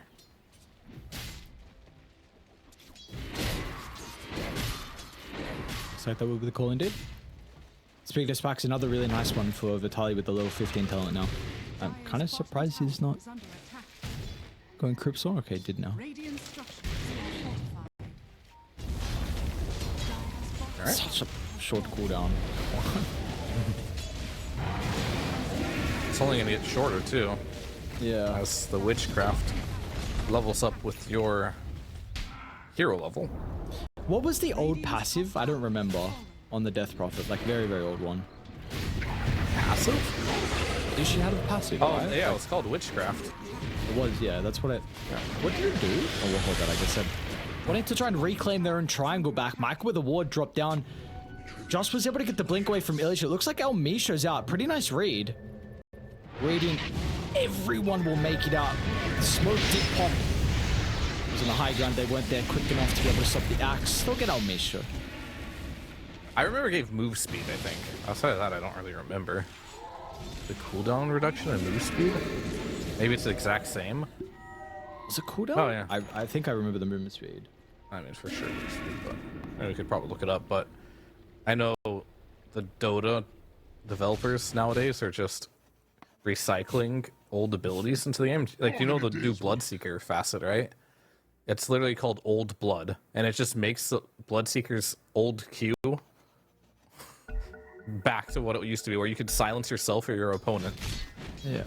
And it's just called Old Blood. It's just like That's a good name. like the old It's a Bloodseeker. Yeah, it's nice. I like it. It just literally just recycled a spell and made it a facet. I mean, I like it personally as like, you know, a boomer player, because like I know exactly how to use that facet. That's how I use most of my Bloodseeker games, was that Bloodseeker, you know? You got experience with it. Yeah. So you saw the silencer combo coming from a mile away. You were ready. Yeah. I mean, I didn't even know what the other silencer did. I'm glad he's back to what I remember. Dire's top tower. What the reverberating facet? Is that what you're speaking about? Oh no, I'm talking Yeah. about when silencer got changed back to the old silencer, which is now the current silencer. Before then, he was a different silencer that nobody picked. I don't know. I don't even know what he did. I don't know what you're saying. Current, old, different. I don't know what's going on. I don't know what silencer we're talking about at the moment, to be honest. I have no Silencer, idea. when he got the reverberating facet, he also was changed back. His Q was changed. It did something different before. I don't remember. Yeah. Yeah. I don't remember what the change was. But they changed it back to the silencer that I know, which is the current silencer. Radiant's middle tower Hector? has fallen. They got a high ground ward inside the base. They're actually going to run out, try and force a fight because they see the Magnus. The song to counter initiate. They're not clumped up though, but they have isolated the axe. They want to jump everything to Illich, which is going to be pretty difficult. They're going to be used defensively. Pike as well is going to be able to nuke down Wang. They did commit the EXO a little bit awkwardly from Vitali. Yeah, they only got 1 kill out of it. Doesn't feel the best, but you did get the BKB charge from the axe, which is his 9-second BKB. So that doesn't feel good. I mean, Vitali has hit critical mass, though. He now has the 10% movement speed bonus from Battle Hunger, and now the 10% Battle Hunger slow, and that's going to kick in when he gets to Aghanim Shard. That adds an additional Battle Hunger on the call. So he's going to slow people by 20% while also gaining additional 20%. Oh no, Tai Lung jumped over Pike, anticipating him to run to the right instead, so it gave him time to pop the BKB, and now Illich is a bit hesitant whether he wants to jump. He will do so now with the Blade Mail. Is it enough? PP to the rescue. RP gives some separation. Pike is out of danger. And they also are able to catch up to Tai Lung as well. And they're not done just yet. They'll finish with a third. Uh-oh. And this is what we wanted to see, a more competitive series here. And I think we have our at least a answer now about this OG.LATAM team. It turns out the playstyle that they were running is their better playstyle. This one looks a little rough. Hector, we running with them? It's 5v2. I guess didn't want to. I mean, sure, the shrine was there, but it didn't seem like that was ever going to work into the numbers advantage. You'll lose another. T2 tower is going to go down. EXO up in 25 seconds. They will not force the issue, though. Going to back off and get all the map in a powerful position. Yeah, and we have not seen this Axe do nearly enough with the start that he had compared to how sacked Hector was, right? Like, if Hector's going to get sacked that hard, this Axe has to, like, make up for it. But unfortunately, that did not happen in this game. Hector has caught up in farm, but look at his score. Hector is 0-5 and 0. He has not participated in anything in this game. No, it's been a very quiet game, honestly, from everyone. And unfortunately, we're not getting much out of Ursh as well with the start that he had. So, you can't really blame him, but it's the position they are unfortunately in.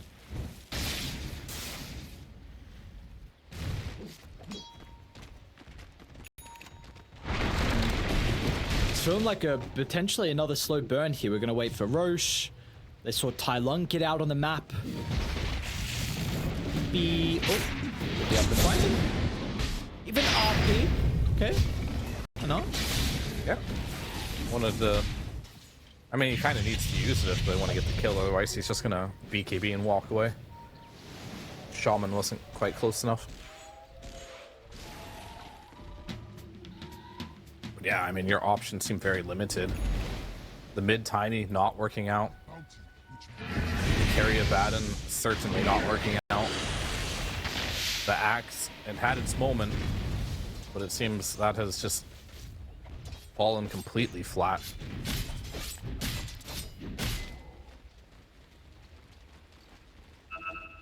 Yeah. Struggling here to get anything going. I mean, there is... Oh, is there? I mean, there's some combo. Axe Call, Wheel of Wonder, tiny spells and Jakiros as well. I don't know if you would just eat the song and the fight would just be reset. So there's always I mean, that. they're smoking, so that's the plan. So who they run into? Might be Right, PP? Hector. Sorry, Mike. He's gonna try and participate in this game. Vitali is completely alone. No one else is remotely close to him and everything. And that will be a gem. Let's see if they see it this time. Surely it's easier. And more importantly, the Radiant Spurn got an assist for Hector. He's on the board. Do they not see the gem? Is it bugged? Honestly, It's bugged. it might be. It's bugged. Yeah, we've seen this too much today. The gem is invisible. This I is thought like kind of maybe BS. with the Macropile, but yeah, that's what? Okay. They're gonna try and take the fight even with Gem is everything on OP. cooldown. Yeah, Oh, gem she's is OP. fallen. PP is going to be able to get the jump over to Tai Lung over to the left side. Roche will go down. They'll get the Aegis. Illich is actually going to find it. They're a little bit too late on Udomi. We'll get the got the Roche banner. banner. Let's see what it's able to set up for. Pike with the LSA tries to find the comp, but they'll split away. Doesn't get the connection. They'll TP out, but no, that's cancelled. They were still holding the RP. PP had this one ready and waiting. And that's ages gone. You gave it over to Illich instead of maybe Hector finding it. You're losing everyone else as well. An aggressive jump in, hoping to take one person down with them, but that will not work out. So gem is just broken right now. We can kind of Yeah. confirm that. Okay. I was joking around when I said that, but it seems to be actually true. Yeah, we actually confirmed it, which is like, I mean, I don't know what you do about it, but That's, I mean, that makes gem OP as hell right now. Like, it's just, you can't give a gem away. They just can't. Can you have to drop a sentry ward to pick up a gem? do you just like, what happens if you A-click the ground like everywhere on it, on the death, on the, can you, is it just No, because invisible? that's like, you can't attack a sentry ward, can you? Unless you have vision of it. If it's invisible, you can't select it. It's bugged. I don't know how it works. I don't know if there's any logic with it. I'm just trying to say something. I can't imagine there's any logic. I'm just, I don't know, but Hector. yo, man, skew it. Ooh. What? He What? did Oh, okay. Hex. Hex breaks. Yeah, low 15 What about Shaman that one? Town. Hex breaks. Well, I mean, Hector's really struggling this game. 0-6 in one, and the one assist, he just happened to Radiant Spurn the DP as he was walking by. Didn't even actually Nice attack him burn. once. that's a long Like- wrap around. Like, his hero damage barracks are under attack. has to be less than 2,000. Oh man. So we are sacking the base and waiting for them to come up the high ground, not anticipating it. Let's see if they're going to be rewarded. You have to go for a bigger target, hoping that it's going to be the Lena. She has Satanic though. She may not. Okay. Unfortunately, it's just the Shaman they have to go for. With the Treevol, it's actually a decent amount of nuke. But unfortunately, with the Song now, it doesn't seem like they're going to escape. PP finds El Mishu out of the right side. Laguna for good measure. Udomi's also going to be able to catch up to Moose as well. But both supports will go down for the boys on OG.LATAM.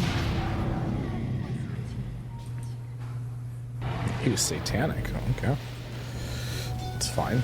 I didn't know if Ringmaster dies, the spotlight disappears. Interesting. Oh, does it? I didn't know that. Well, he dropped it when he died and then it went away, so. Learned something new. Doesn't say that at all in any of the. I guess it happens. There's so many mechanics that you never know about. Silent things. Yeah, very cool. You kill Pike 2 times in the lane and he just doesn't die for the rest of the game. Top net worth, and it's just like, it's like he didn't even die with the net worth he has. This is a ridiculous amount of farm. What is the GPM? What's the hotkey for it? Okay, he's got 750 GPM. Rookie numbers. Rookie numbers. Come on, buddy. You can do Don't better. make it to TI those numbers. They gotta be up more. Oh, Pike went for the Outworld staff. If he uses that right before Axe calls, he can dodge a call. That's pretty cool. It's pretty cool. We'll see if he can. I mean, it is a tool to save you from Max. Sure. You have to be just as fast as. I mean, it's Nice. It's PP? like same as BKB, but you don't have to use a BKB, right? Yeah, sure. 30-second It's a cooldown cooldown. versus 30. Yeah, very low. Abyssal and Hector. Okay. Let's see what he can do. Can he right click someone? In a tough one. I mean, I feel like versus this Hex breaks and give him the game state, you might need a BKB. Oh, nice play. PP might get him though. We go fishing. No, we don't.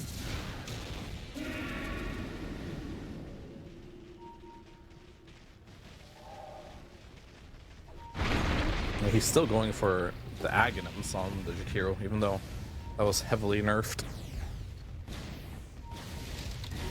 Oh, he's in trouble. Just protecting though. It's not a bad call as well outside the base with the song. Yeah, cool call, bro. And just wait for the RP onto 3. It's going to be on a couple instead. They'll get some separation once again, but Illich is dying to the damage on Pike. This Lina, oh my god. Look at the red numbers. No one dies on Dire. One buyback is there. The second coming out shortly, but they will be good for nothing. Pike started off with a terrible game, but he will end with 16 kills in a row. Not bad, and yeah, this Abaddon died yet again to the Hex breaks. It's been a while since I've seen Hector have this bad a game be great, but little skeptical about how that's going to work out. Whereas, you know, DP, you've got Underlord, you've got Tusk. These heroes just walk down a lane, right? And they're incredibly strong. So OG's draft, it looks a little bit easier to play, but Okay. we'll see how the lanes go. Unfortunately for the monkey, this is are you going for the change of guard facet? We will see this one. It's not, you know, previously with the Simeon stride when you had the possibility of, you know, maybe if you could just avoid the lane in a sense where you just look to try and rotate very early on and play off the stride and be super active. So that's been nerfed, unfortunately, far too much. But we will, we will see what he can do. I mean, mid monkey was good no matter what back then, right? Back when that facet was just, okay, you lose mid, I'm just going to roam to every single lane. Can't do that anymore. So Monkey King losing his lane hurts a lot more than it used to. But maybe he'll win his lane. Maybe he's a god. I don't know. But it seems like a tough, We'll see. tough lane matchup.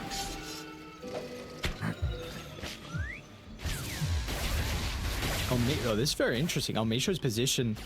Let's see if it's going to work out. He'll pop out of the trees and all of a sudden surprise them. Wow, that's such a crafty way to find first blood. Bait, they're going to get it, right? Okay, they will. So Almisho snipes it. You bait Moose and Illich, think they're weak with the Razor running them down with Static Link, and really, really cool setup from OG. Yeah, it's nice. And Moose, is he going to TP top now? He's a bot player. He is... He's the pos 4 now or what? He might just be the pos 4. I don't know what's going on. Apparently their 2-0 victory yesterday was not good enough. I don't know if scrims are not going well or something, but I don't know. I don't know either. Maybe they just have their preferred heroes and they don't really care what lane they play. Sure. They just do what they think is best. As Moose is getting chased down a little bit. Oh, he's dead. Solo kill. Okay. Souvenir. Other two already Strong man don't tonic. Okay.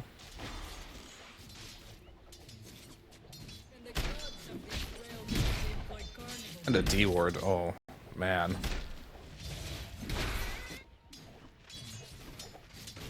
Definitely hurts a little bit. Monkey's doing having a good start mid, 8 and 3. So let's see if it's not going to continue for PP, but this is some solid last hitting. Yeah, I mean, level 3 is when DP becomes a hero. Before then, it's not that good, you know? It's kind of like Huskar before he hits level 2. Level 3 versus level 3. Gonna man up. Oh, he chose not to man up. Okay, that hurts. I thought maybe if he got the proc, it'd be okay, but he will not be getting the proc. He'll get a water rune. He has an Orb of Frost. Cool. We'll see who wins the fight here. The Orb of Frost versus the Siphon. So very cool, but Frost will see with the boots coming out now as well, maybe. Maybe some outplay potential. How the other side lane's looking at the moment. Hector. They just brought for TV is going to be coming through from Moose. Vitali will be fine, but they'll just turn to the easier target in Michael instead.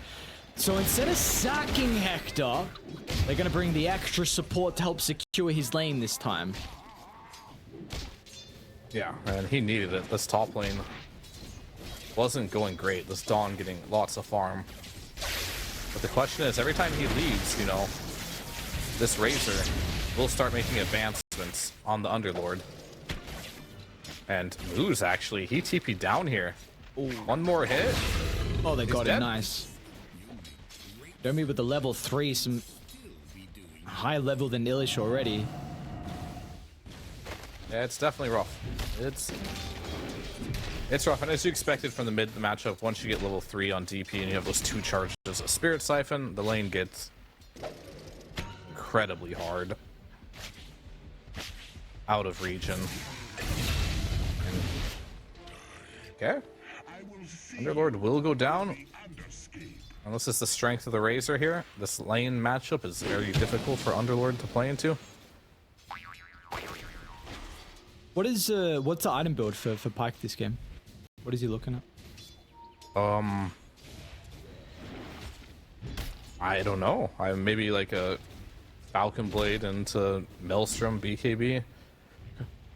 I think Mjolnir's probably the go-to for Razor carry. I haven't seen too much Razor carry lately.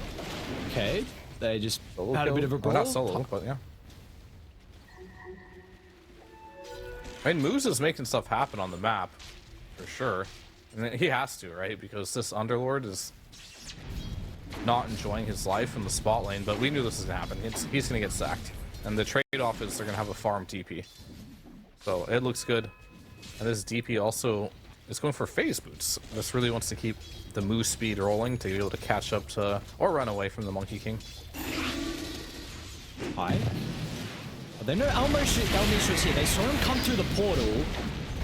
So they're potentially baiting Pyke's life with Michael coming down. He's got a Lotus End of Wand as well. I don't know if this is going to work out for OG in the end. It doesn't seem like that's going to be the case. Pyke will wave him goodbye. Ilish, second death. With the tip. Radiant's courier has been killed. Oh, Courier goes down. There goes your Mango Blood Grenade and TP. TP is not available. Next objective is going to be the Power Rune into the Wisdom Shrine. Let's see. Oh, Exorcism is used. Put him in a box, but how long is Another that kill going on to save you for? TP. It's not going to I save him think enough at all. Pyke might die if he wants to try this. I don't know, Pyke. I think don't know. he is. Yeah, he doesn't want to try it at all, but he tried for too long. He's regretting his decision. Pylon also maybe soon regretting his decision. Almost goes down if he stepped a little bit too far forward as well, but just will be able to slip away. I mean, you were a level 4 Razor against a level 6 TP. There's no way that ends well for you. I get wanting to get active, but now your TP's down. Now Illic, he's just gonna cut the wave. That was such a bad rotation for Pyke. Oh man, that hurts. Underlord's back in the game now. Yeah, he's chilling. Drag the wave, farm at the hard camp. Treads on Really? Treads? Okay. I mean, he went the Demon Reach facet, right? So Sure. he's got Cleave, so he's just gonna farm more efficiently and more quickly with this. Top lane, they are also making a play by the Wisdom timing. Smooth is pinging out, Yep. so Vitali's going to be in a lot of danger. And Radiant, what do we got nearby? Monkey King starting to move to top. You also have Michael coming over, but could offer them a way to be able to contest the enemy Wisdom while also getting a kill.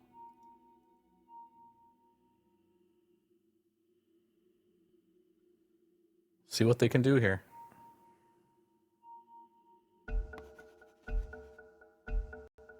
I'm not sure. I don't know. What do you do? How do you protect Vitali?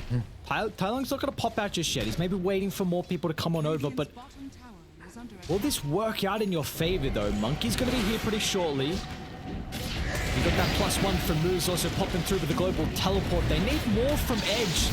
And where are they going to get the reinforcements from? People will land up the Boundless.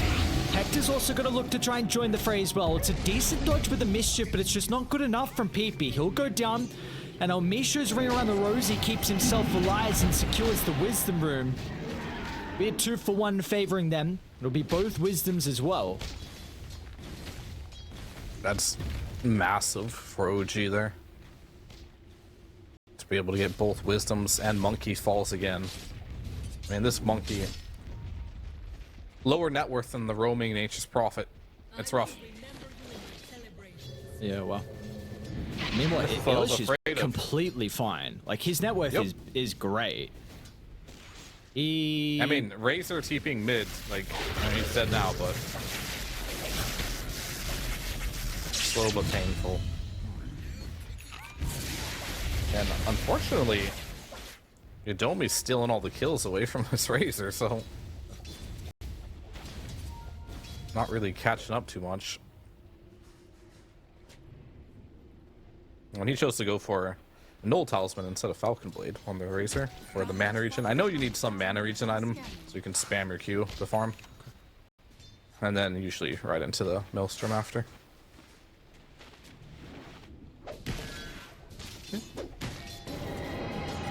7-7 start. PP mid lane? Got some heroes playing behind him. They were ready. Waiting for the Death Prophet to overstep and get greedy once again with what we've seen so far in the lane. He's been able to do whatever he wants against the Monkey, but this time it is a little different with every single member on Edge ready to assist. I mean, yeah, that's huge. The Wukong's there. You see why it's so good against the Death Prophet, and a beautiful Wheel of Wonder added on top there, but yeah, absolutely punished there. I mean, his net worth is still bad. They're gonna have to do that a couple more times, but that's a great start, and that's kind of what we see from the Dawnbreaker ults, right? It can change a situation that looks good for you, then all of a sudden it's just bad because you don't calculate the Dawnbreaker coming in. A nice scan from either side. Radiant scan goes red, dies does as well. They're still gonna catch up to Pyke. Steps over to the right side, and looks like OG will get something out of it in the end. They'll probably get this tower too. Radiant's bottom tower is under attack. Dire's middle tower is under attack. Radiant structures are fortified. So tower's gonna go down. Meanwhile, Yodomi's just right-clicking a T1 tower mid. It's also farming a little bit at the same time. Radiant's bottom And well, we compared lanes that we were expecting to go poorly. Underlord 300 behind his Razor with the tower already open. Of course, it helps with the having a Death Prophet in your lineup, and then the Monkey King, unfortunately, has not been able to find a way back in Pyke. But I still could try and chase down Misho. He's gonna have a bit of a difficult time. Moose will do his best with the Sprout block, and it's a was a really good good Sprout. placement of it. Yodomi's gonna try and close the distance. Blood Great into the Wheel of Wonder. Snowball is there, but he's gonna end up dying. Now Moose is in some danger as well. Both supports actually.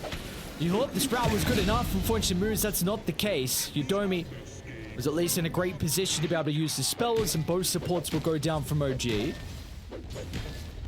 Yodomi, he seems really comfortable on this Ringmaster. I mean, he's already gold tier on it. which means Zero hasn't been out very long. He's been playing it a lot in pubs, and it shows. He looks well practiced on it. Spellcasting is on point.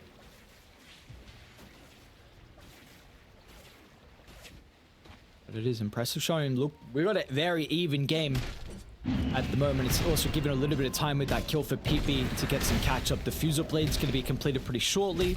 Recipe's a little bit expensive, but he's making his way towards it. Also, it's a different game for Hector than what we saw previously. Much, much different. I think he had 0 kills last game, right? So already 1 kill, and the Battle Fury...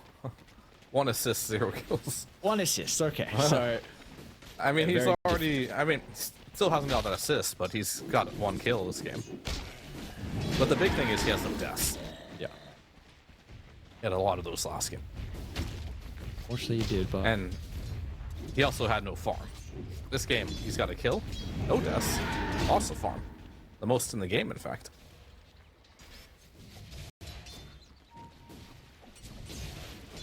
Lane once again. Potential fight around the power room. Dome. Awkward position for you to be in now.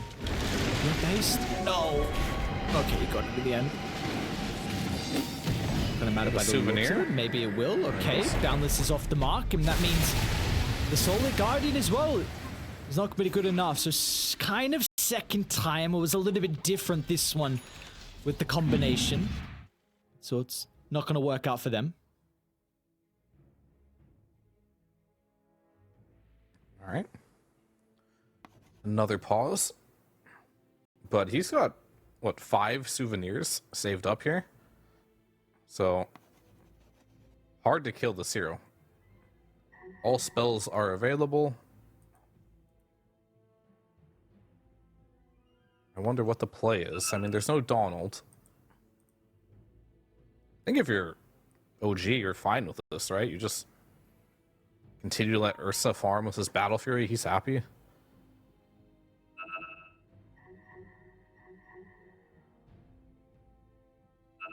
Pike is saying attack Ursa. He's not happy. No, he's not happy. I want to try and Kill slow this Hector Ursa. down. He's got a 12-minute Battle Fury. This is not okay. Pike's about to get his farming accelerator with the Maelstrom being delivered on the corridor. Looks like both sides still a lot of pressure on the mid lane. When do we expect this to change shortly? Radiant haven't been able to open up the map just yet. I guess that doesn't particularly help with the level 6 not online just yet for Michael. I just don't see their lineup being aggressive for a while. Kind of feels like you just wait for OG to make a move and then you counterplay it with Donald, right? And maybe Shadow Shaman. Like, until Shadow Shaman has like a dagger, who's initiating? Like, just don't see it. So I think you are chilling.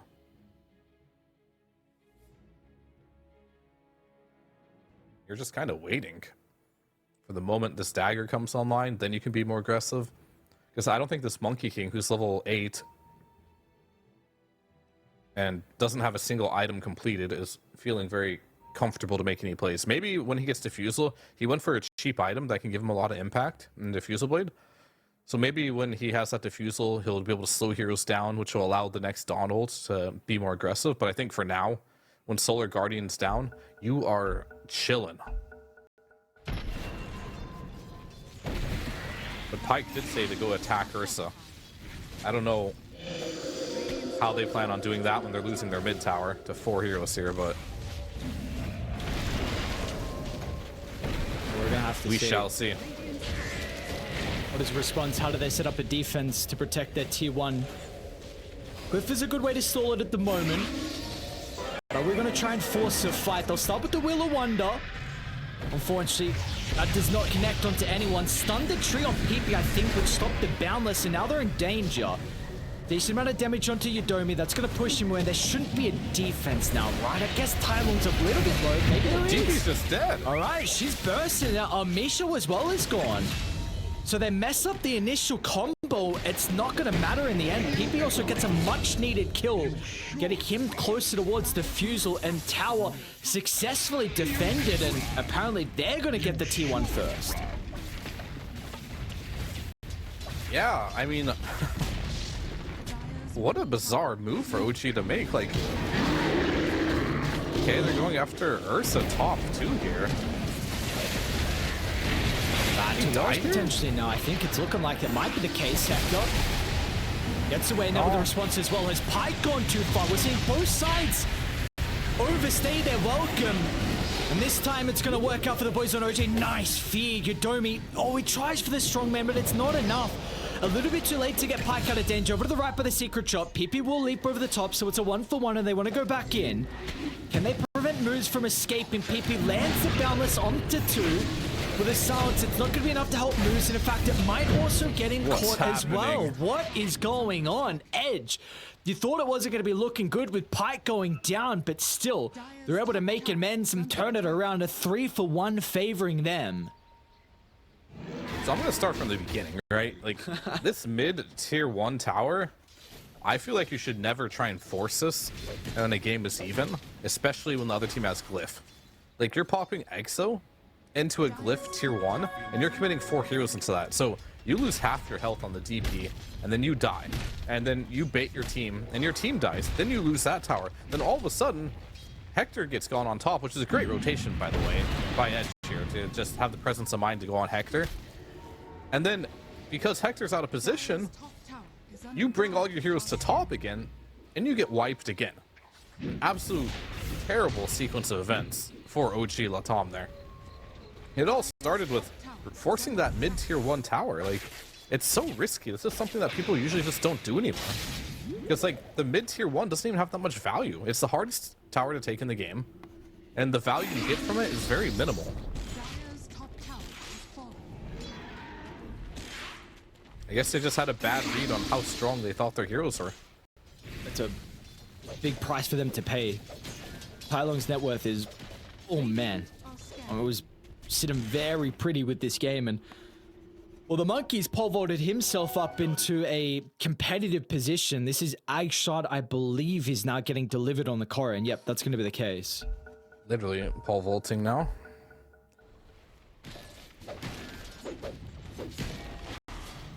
Very good. I mean, this shard on Monkey King is still great, though. Yeah. A lot of outplay potential. I mean, he is still squishy, though. Like, he just has an Ag Shard and Diffusal Blade. None of these items give him HP, so... Not much health on him, but a little bit more maneuverability.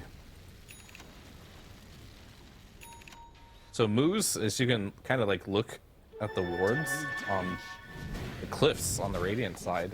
He's placed 2 wards deep in the Radiant base here.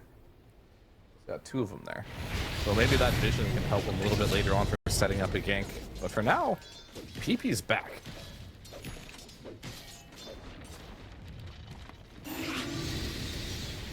I would say PP's massive, but he's still growing for now.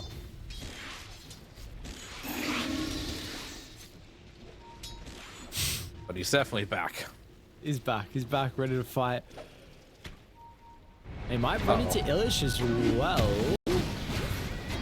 Oh, he didn't jump to it. Strange. I don't know if it matters though. It's not gonna matter. Couple of ultimates.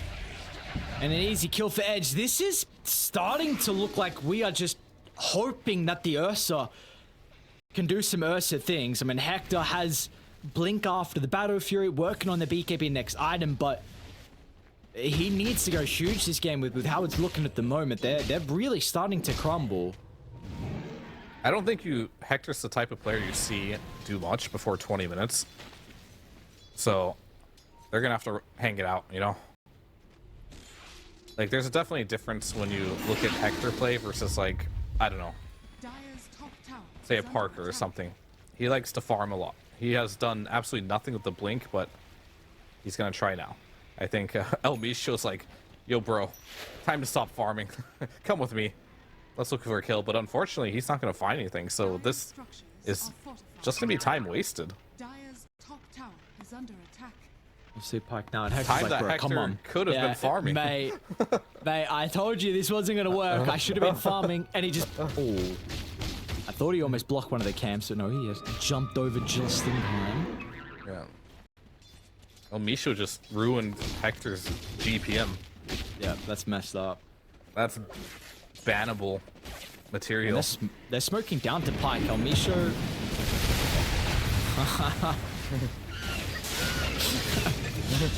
Let's see. Yeah, they'll get the deal with it. I wonder if they were able to read this because the creeps had already lost a little bit of health from the Wrath of Nature. I don't know, but also maybe because the vision of the snowball. I don't know if he.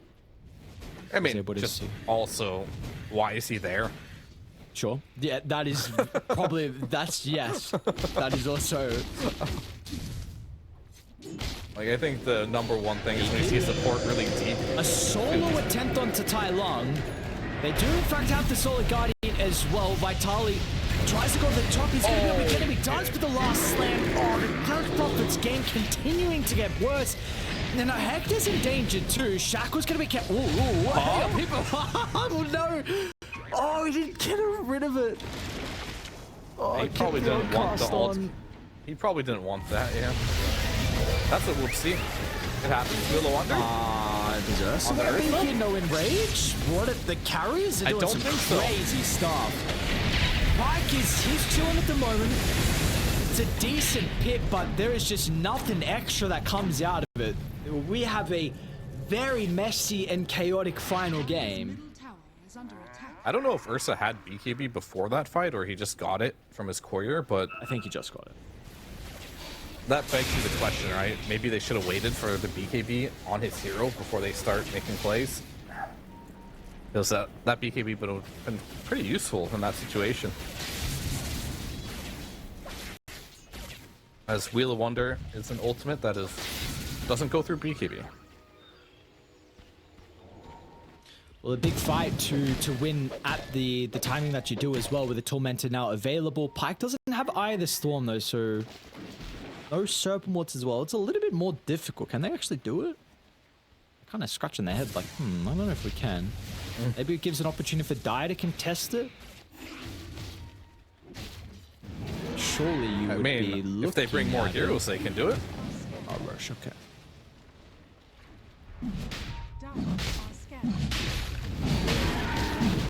Scan does go red, so they're actually going to try and force the fight. And Hector's going to be low by the time the fight breaks out. They may know something's going on with the Tormentor still not being claimed, so they're going to back away. Yeah. They have a backward, okay, so they actually see Yodomi. Not a bad target to be able to bring down first to start the fight. Oh, he tries breaking Almost the breaking the trees. tree, it's close. He could be the early on box? from Hector, just trying to deal with the support. Yodomi will go down over the other side. They've got the you don't Wukong's wanna command be as well. here. Tai Lung is in trouble. The Death Prophet just runs into the ring. Not the place he wants to be at all. And Ursa, I mean, he is out of this team fight, wants nothing more to do with it. They're going to try and get the TP out. Is there any way to cancel? There isn't. Do we look at Roche now for Edge? It's not the greatest lineup to take it, but they've got wards. Never mind. Should be fine. Yeah, they'll get it. But that was an absolute disaster. Like, if that tree that you broke caught the Monkey King, this is a totally different fight, right? But it felt like a little bit of frustration. Like, they didn't break the tree the Monkey King was on. And then they chase the Monkey King. He gets off a wonderful Boundless into Wukong's. Then on top of that, the Dawnbreaker ult hits two heroes. So they're just stuck in the Wukong's command there. Taking so much damage. And your Underlord and your DP just immediately vanish from the fight. I mean, the gold lead isn't bad, but it's like most of this gold lead is on this Ursa, right? And Hector has not been able to find many openings to actually get kills on core heroes in this game. He's killing a couple of supports, which is fine, but I'm more worried about Tai Lung and what is he going to be able to do in these team fights. This Monkey King is proving to be very difficult for him to run into. And the Monkey King will get even stronger with this BKB coming out soon. I mean, he's doing so much with such little net worth, it's kind of crazy. Yeah. That's very impressive.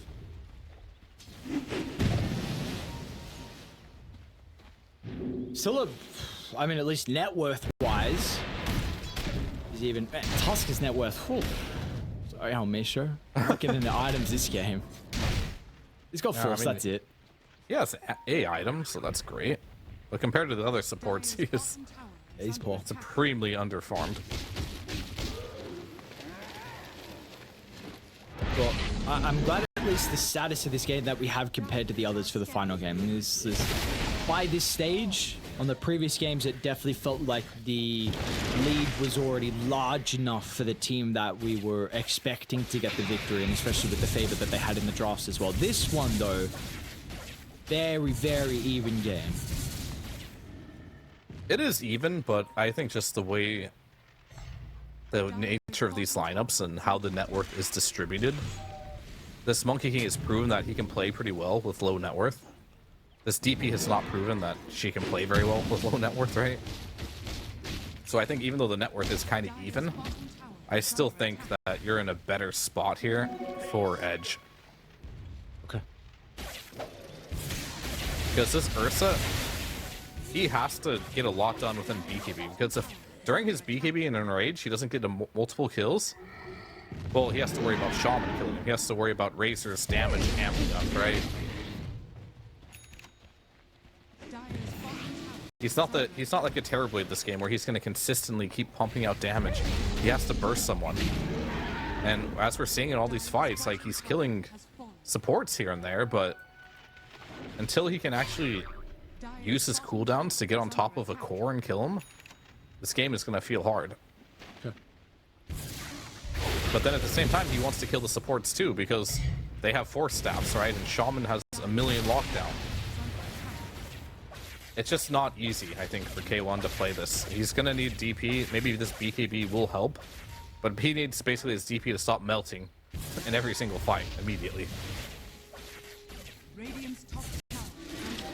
What is the target though for Hector? With that being said, who is ideal for him at the moment that he is looking to try and jump and get rid of? So if they want to win a team fight, he has to be able to kill Monkey King or Razor, I think, at the beginning of the fight. Okay. But you are playing versus Dawnbreaker too, so Yeah. Playing versus Dawn, and you're playing versus Save with the escape pack. So I think in general this is a hard Ursa game. Because when you play versus Dawnbreaker, you ideally want to be a ranged hero, to be honest with you. I mean, I said I know my Hector, right, and what he might want to pick. Doesn't mean it's necessarily good versus Dawnbreaker. Like, it's good in the lane, but you have to commit all your cooldowns, oh, Hector. and Dawn might just save them. Farms the wave, potentially a little bit greedy. Doesn't Seems like they're Sacco gonna catch Nisho up to again. him though. He's still farming. Okay, they're not gonna keep going. But as I was saying, when you play versus Dawn, you ideally want to be a ranged hero that doesn't have to commit your own hero. That way you can just back off when the Dawn ult comes. Like Drow, for example. It's really good. Lena's really good. But those are either banned or just not something Hector wants to play. Well, he's farming up a Storm. The Razor is also keeping up as well, without a doubt, with the Mjolnir build. Pike into Butterfly, by the looks of it. Pike himself, Illish. Did he not get a Pike? Oh, he did. Able to get out of range. He's actually going to look for his own play here. Vitaly protected with the BKB, but will do nothing versus the bash. He's going to try and TP out. Can they get lucky? Oh, Hector does at the last second.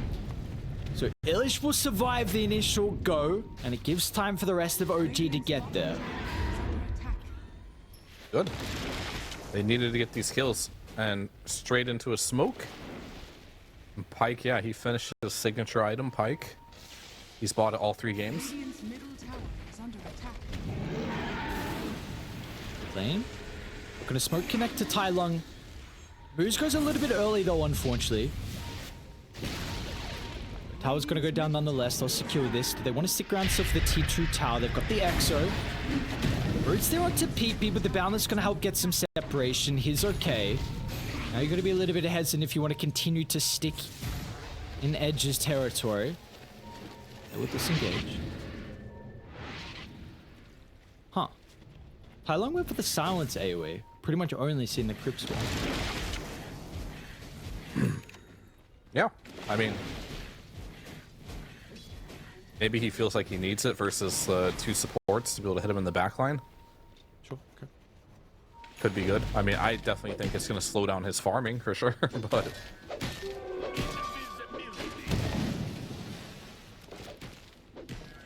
the choice has been made. But yeah, the AoE. If you can hit both supports with that AoE, it could be massive. Oh, Elmisha with the invis is seeing Pyke at the moment. He also will find Michael. Watch with Michael's location. They saw the TP, so they were able to respond in time. And people was also nearby. Top of the Wukons. It's a little messy and awkward. Staticling onto Hector. Hector's forced to use the BKB to run away defensively instead of right-clicking someone. And now he's going to get slowed down to the last second. PP with a jump over the top. Hector has to just man fight, but he will not be able to do so. Tai Lung thinks he can as well. He's got the damage bike himself. He's trying to do it, but it's not going to be the case. Pyke saw way too much with the static link. It's a triple for him. They're going to catch up to Illich as well. Atos will make it a little bit more difficult. TP up, but PP finds him in the tree line. It's a full 5-man wipe. Yeah, the game is just really, really hard. As I mentioned, this Ursa, there's too much survivability, right? Like, you're trying to get some kills in this fight, but if you don't burst on right away, the fight's just over. Eventually, the Razor's gonna have a lot of damage. The Solar Guardian, yet again, proving to be way too much to deal with. He's not even going Ags, by the way, which would make it even harder. He just went for full carry build on this Dawnbreaker.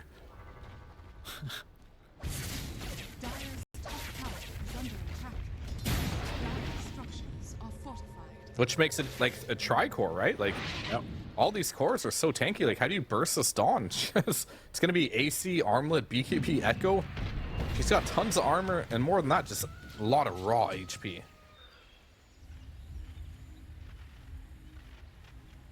And another instance, right, where we see, even with the net worth on the Death Prophet, you can't run into the middle of these heroes on Radiant. And do you think Shivas is really going to change that?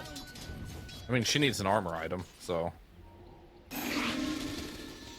mean, I wouldn't even hate a Ghost Scepter, potentially. Because, like, they're all physical, right? Like, your versus Monkey, Razor, Dawn, pretty much this physical damage is overwhelming for you. It's a good Ghost Scepter. Sounds like they're not. Unfortunately for Tai Lung, he's going to need a couple more items. Shivas, we're going to have to see, though. Game is starting to slip out of hand here. 5,000 net worth lead for Edge. Try and make a play with the smoke into Roche. Actually, we're going to use the Exo as well. I just want to get it ASAP. A little surprised that this isn't being contested when you're ahead in net worth. Just a free Roche. Okay. A little bit of a whoopsie there. Because I don't think in any world you want to just give him a free Roche when you're winning the game. All your cooldowns are up. I guess they thought they were getting smoked on. Forgot. I mean, how do you forget Roche is up in 2025? It's like built into the to the interface now. They're still going to try and make something happen across the map. Butterfly just completed here for Pyke. They also saw Elmisha with the Observer, but they don't want Elmisha. They're going to go deeper into the jungle. Try and invade the triangle. Maybe as well to contest over towards the far right side of the map. Radiant are scanning. Monkey King has a gem. I mean, They might run into Hector. Pyke is very close. Hector's going to farm instead. They're going to be able to start with the Hex. Elmisha tries to move forward with a snowball. That'll drag him in. If they do anything against the BKB TPR from Hector, they will not be able to. Very nice though. Nice save. yeah. So, I wonder if these guys know about gem being broken. Is it on the deck or did someone buy it? I mean, Monkey just has it. Like, I'm just thinking, because like, there's no downside to buying gem Yeah. early. Literally none. In fact, it's kind of OP. But I don't see all these teams just buying gem immediately, so maybe they just don't know. Which is a good thing, but either way, I just mentioned that because Monkey has the gem. Yeah, yeah. I feel like it's gonna probably click on pretty shortly. I mean, Sure. some of it shows the Any minute. yeah. Hopefully we'll get patched soon because, like you're saying, it's pretty stupid, honestly. It's like Divine Rapier doesn't drop on death anymore. Yes, it glitches by rapier, guys. It's very cool. But yeah, you're pretty much just flying around on PP, just completely dewarding everything and not worried. It drops, right? We'll just send a Cory. We'll go pick it back up. All right, we'll just farm Corys. That's what it is, yeah. Well, Or maybe it's not bugged and actually 3 games in a row people just didn't see it. That could not. I refuse. I refuse to believe that. There's no way. There were. The first time it happened was like, okay. Yeah. I mean, down 8,000 gold. Yes, you have the Aegis, but are you really this strong to be invading this deep into Edge's territory?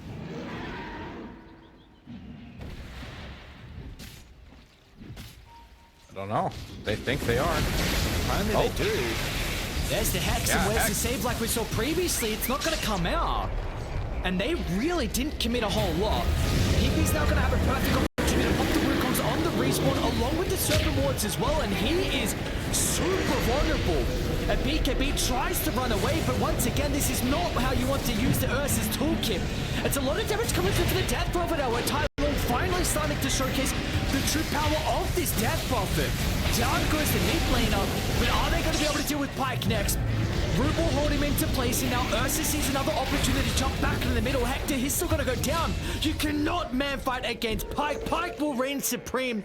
Tai Long will be able to run away. Looks like they're going to have a difficult time catching up to the DP, but man, such a close fight, almost going back and forth, but in the end, it's going to favor Edge. You know why he did so much damage on Tai Lung? Why did he do He so did much it. damage? He bought the Ghost Scepter. I see. Yeah. I mean, I don't know how long it's been this way, but used to not be able to use Ghost Scepter while BKB'd. But now you can just Ghost Scepter while BKB and you're just immune to everything. Radiant are scanning. Do you think it should go back to how it was? I mean, I don't know. It just seems a little OP. I think Ghost Scepter's OP right now, so maybe. Yeah. Do you make it more expensive? Because I mean, these cheap items are just too good, you know? Like, Blade Mail and Ghost Scepter to me, I think are just way too strong for how much they cost. Yeah. Keeps 5 attributes? I know it's not. I just didn't know it did that. I know it's not the most important thing, but I didn't know it did 5 attributes as well. Yeah. Okay, well, a couple things in that team fight. Pyke is still, like, you're not doing anything to the Razor, apparently. But we do actually start to see some power coming through from the Death Prophet. He's got that level 20 talent, and very close to the Shivas now, too. Well, Pyke, speaking of his power spikes, he just hit level 25. Ooh. So, I assume he's going to take Static Link, Steal Speed, yeah. I mean, stealing Ursa speed isn't the biggest thing, but just getting more attack speed yourself is always good, right? Dire are scanning. Cool. Do they want to venture? They don't have a deep observe ward they can look to play with. There is a wave down bottom that they're starting to run to. OG. So maybe wanting to try and farm in the area as well. Tai Lung. Bad position for him to be able to pop the smoke and look to get away. Pippi's actually going to jump over the top. The root will hold them down. Illich, we're going to try and force out an early BKB. It's actually going to come to the form of Death Prophet. So as soon as he saw the Wheel of Wonder, was concerned on his own safety, will look to get away.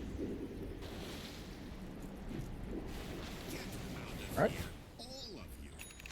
I mean, I don't know if you can lead with Razor, you know what I mean? I think maybe Pyke can do that, but I think Shadow Shaman needs to be a little bit closer. Because I think if Shadow Shaman was near Pyke, then potentially he can follow up and get that instant hex on some of these heroes. But that's okay for now. They're just going to use the wards now to take the tier 2 middle. This Razor is very, very, very farmed. Dire's middle tower has fallen. Big man. Got a couple nullifiers being worked on, and one actually already completed for Hector. Nullifier, okay. So What is that good versus game? It's good versus, you know, the Force Staff. It's good at killing the supports. It's good at killing, I mean, the Aeon Disc. It's good at dealing with the box. So that it does absolutely nothing to any of the cores, though. So Hector's mindset is still he needs to kill the supports first. But I'm afraid by the time he kills the supports, how do you kill the cores? When do they ever want to kill these cores? You know what I mean? Yeah. It's a really good high ground ward for them to look to use. PP will now get rid of it. The smoke unfortunately too late, but they have another high ground ward. You wouldn't expect there to be too nearby, and this ward's going to come massive. Hector, there's one support gone, and Tylon's trying to deal with a second. He'll zone away at least the assistance of that, but now he's in some danger himself. For the beat can be used defensively. How's he going to be able to continue to take the Fiend? Is able to get out of range of the Wukongs? And that is all she wrote. Alright. Yet again, Hector assassinating a support. I mean, his build is meant to do that. Shaman is a good kill. But you kind of see after he has to use everything to kill that support. And it's, how do you fight anyone else? Can't. So how do you take fights then? Like if Hector is wanting to try and kill a support, what do you do afterwards? Because you have to somehow address the issue of Pyke. The thing is, they don't have any control. Like, I would say burst Pyke, but like, ow. Yeah. 4,100 health he has. Because none of your, like, your closest thing to a stun or lockdown is punch. Other than that, like, you don't have any stuns. You can't, like, burst him before he gets Satanic off. You don't have a Hex. Maybe that's what they need. Maybe this Underlord or Nature's Prophet needs to go for... Elimination? Oh, Scythe. dude, no way. The Roshan, we had to run down and he ran closer towards Radiant because of it. And is that just Roche now? It's a big pit. Like, the pit should not be that big. Dude, nothing wrong with it. Gleipnir along with the Blood Riot. Got the cast range as well with the Mystical Enchantment. So much control inside the team fights as a result of this. I mean, yeah, the Blood Right. With Gleipnir, that's kind of nasty. Disgusting, in fact. So they are not going to use this opportunity with the Tusk dead to try and take Roshan. They feel there was still maybe a possibility that Dire looked to take a fight with the numbers disadvantage, and they will now smoke down and look to try and reoccupy their own triangle to put themselves back in a position for this Roshan. Are scanning. All right. Yeah. Wrap around from them, okay. Some pretty good wards set up, but more defensively from Radiant. Michael does have one observer that he can pop as soon as they enter the high ground. No one's going to be here currently, though. Monkey will scout it out, give them the information. Get a so much control for them on this bottom side. They would love to force a fight here. Dire completely avoiding the area. Has been killed. It's a big Corey to be able to snipe. They're going to get it, the Swift Blink.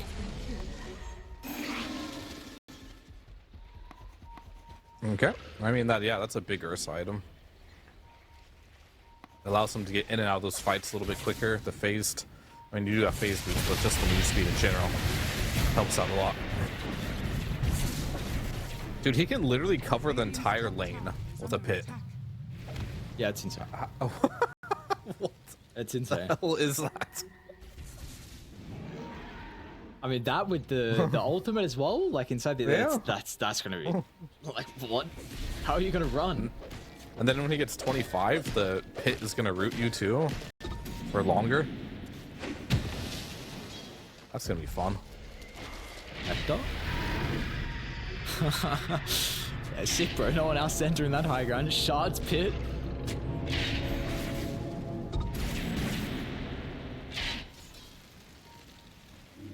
It's a tough game.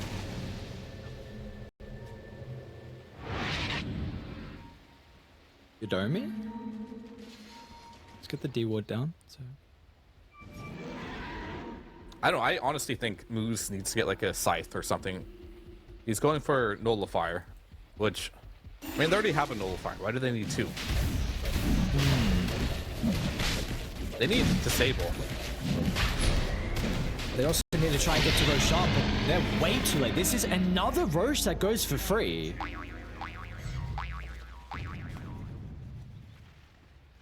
Yeah, I mean, apparently Roche is no contest to the series. Gentleman's agreement. Whoever gets there first gets to have it. Oh, this gives you Aegis and Cheese now given over towards the Razor.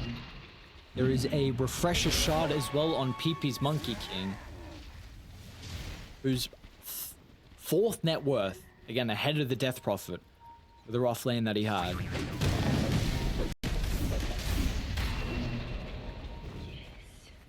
Vitali's also scaling ridiculously here with the Dawnbreaker, level 26. Starbreaker cooldown. How are you going to set up a defense? I don't know, but you have Underlord. You've got Underlord problems as well. You need a way to be able to beat alive. Hector is just beelining towards the Shadow Shaman. So they'll trade an offlaner for the support. The buybacks are coming too, but look at the pits. But the BKB is not really there for them to get out. Monkey King is going to have some problems. He can use the refresher for the second round of the BKB. He will do just that. Snowball's going to give a moment of space for Tylon as well, but he needs to get out with the 4-staff. He's fine. Watching Tusk is not, however. And this is what I mean. This Ursa has to use his whole toolkit just to kill a support. And that's all he gets. It's tough. He's the only one doing any damage. And he feels like he has to kill the supports, which is probably true. But now, yeah, he's going in. Making the attempt. It's taking way too long, though. The supports and everyone else is getting there in time to be able to respond. It's a pretty good Wheel of Wonder as well. Aegis will go down. Hector's in some danger, though. Operation Get to Present now, and they're going to be successful at doing so. Can they take the fight afterwards? Once again, it's a great snowball, but it's not going to matter because Pike, he's completely okay off to the right side, draining whatever damage you would need to win the team fight. They're buying back on everyone, but they sweat a BKB. Razor user a freshly completed Scepter. She is out. Your Dome is out as well. Yeah, I mean, how many buybacks was that? 3? Okay, 3 buybacks to get him out. And yeah, I mean, look at the amount of force staffs. Even Underlord has a force staff. Everyone's just forcing Hector out when he goes in. Every single person on his team other than Death Prophet, so there's 3 force staffs to help him get in and out of these fights. But it's still not enough, unfortunately. Like this refresher orb on Razor, it's a bit too much. And yeah, this Dawnbreaker, she has a Nullifier too. So you just throw this Nullifier on top of the Ursa and he loses all his overpower stacks. And his damage output is going to be even worse now. And okay, they feel a little desperate here. I don't know if this Ursa dies. Moves? It wasn't able to train as much as what they were hoping. They're going all or nothing onto Pike, but Pike, he's trying to stand his ground. They're attempting to bash his head. They got it. Pike is gone. A massive kill. Finally, they're able to deal with the carry, but the cost, how big is it going to be? No buyback on DP, no buyback on Tusk as well. And meanwhile, Shadow Shaman has also got a glimpse of the Underlord. That's why the buyback's going to come through from Pike, because they know there is blood in the water. There is an opportunity for them to walk down mid and close out this game. Yeah, no buyback on DP or the Underlord.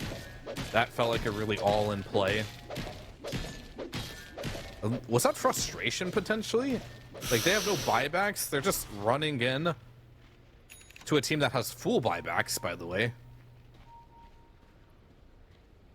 And you have to know, if you die there or the enemy team buys back, you lose the game, right? Lose? I don't know. That may have been a little frustration play, I think, potentially from this OG.LATAM roster. Actually, that may have been indeed. He's just going straight for the throne. It's like, all right.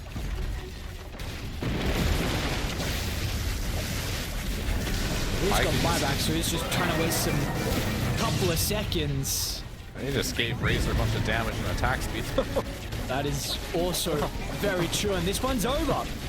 Thorn's gonna blow up, and OG.LATAM will be knocked out of the lower bracket edge. It will take our final game of the night, 48 minutes in. And Edge is kind of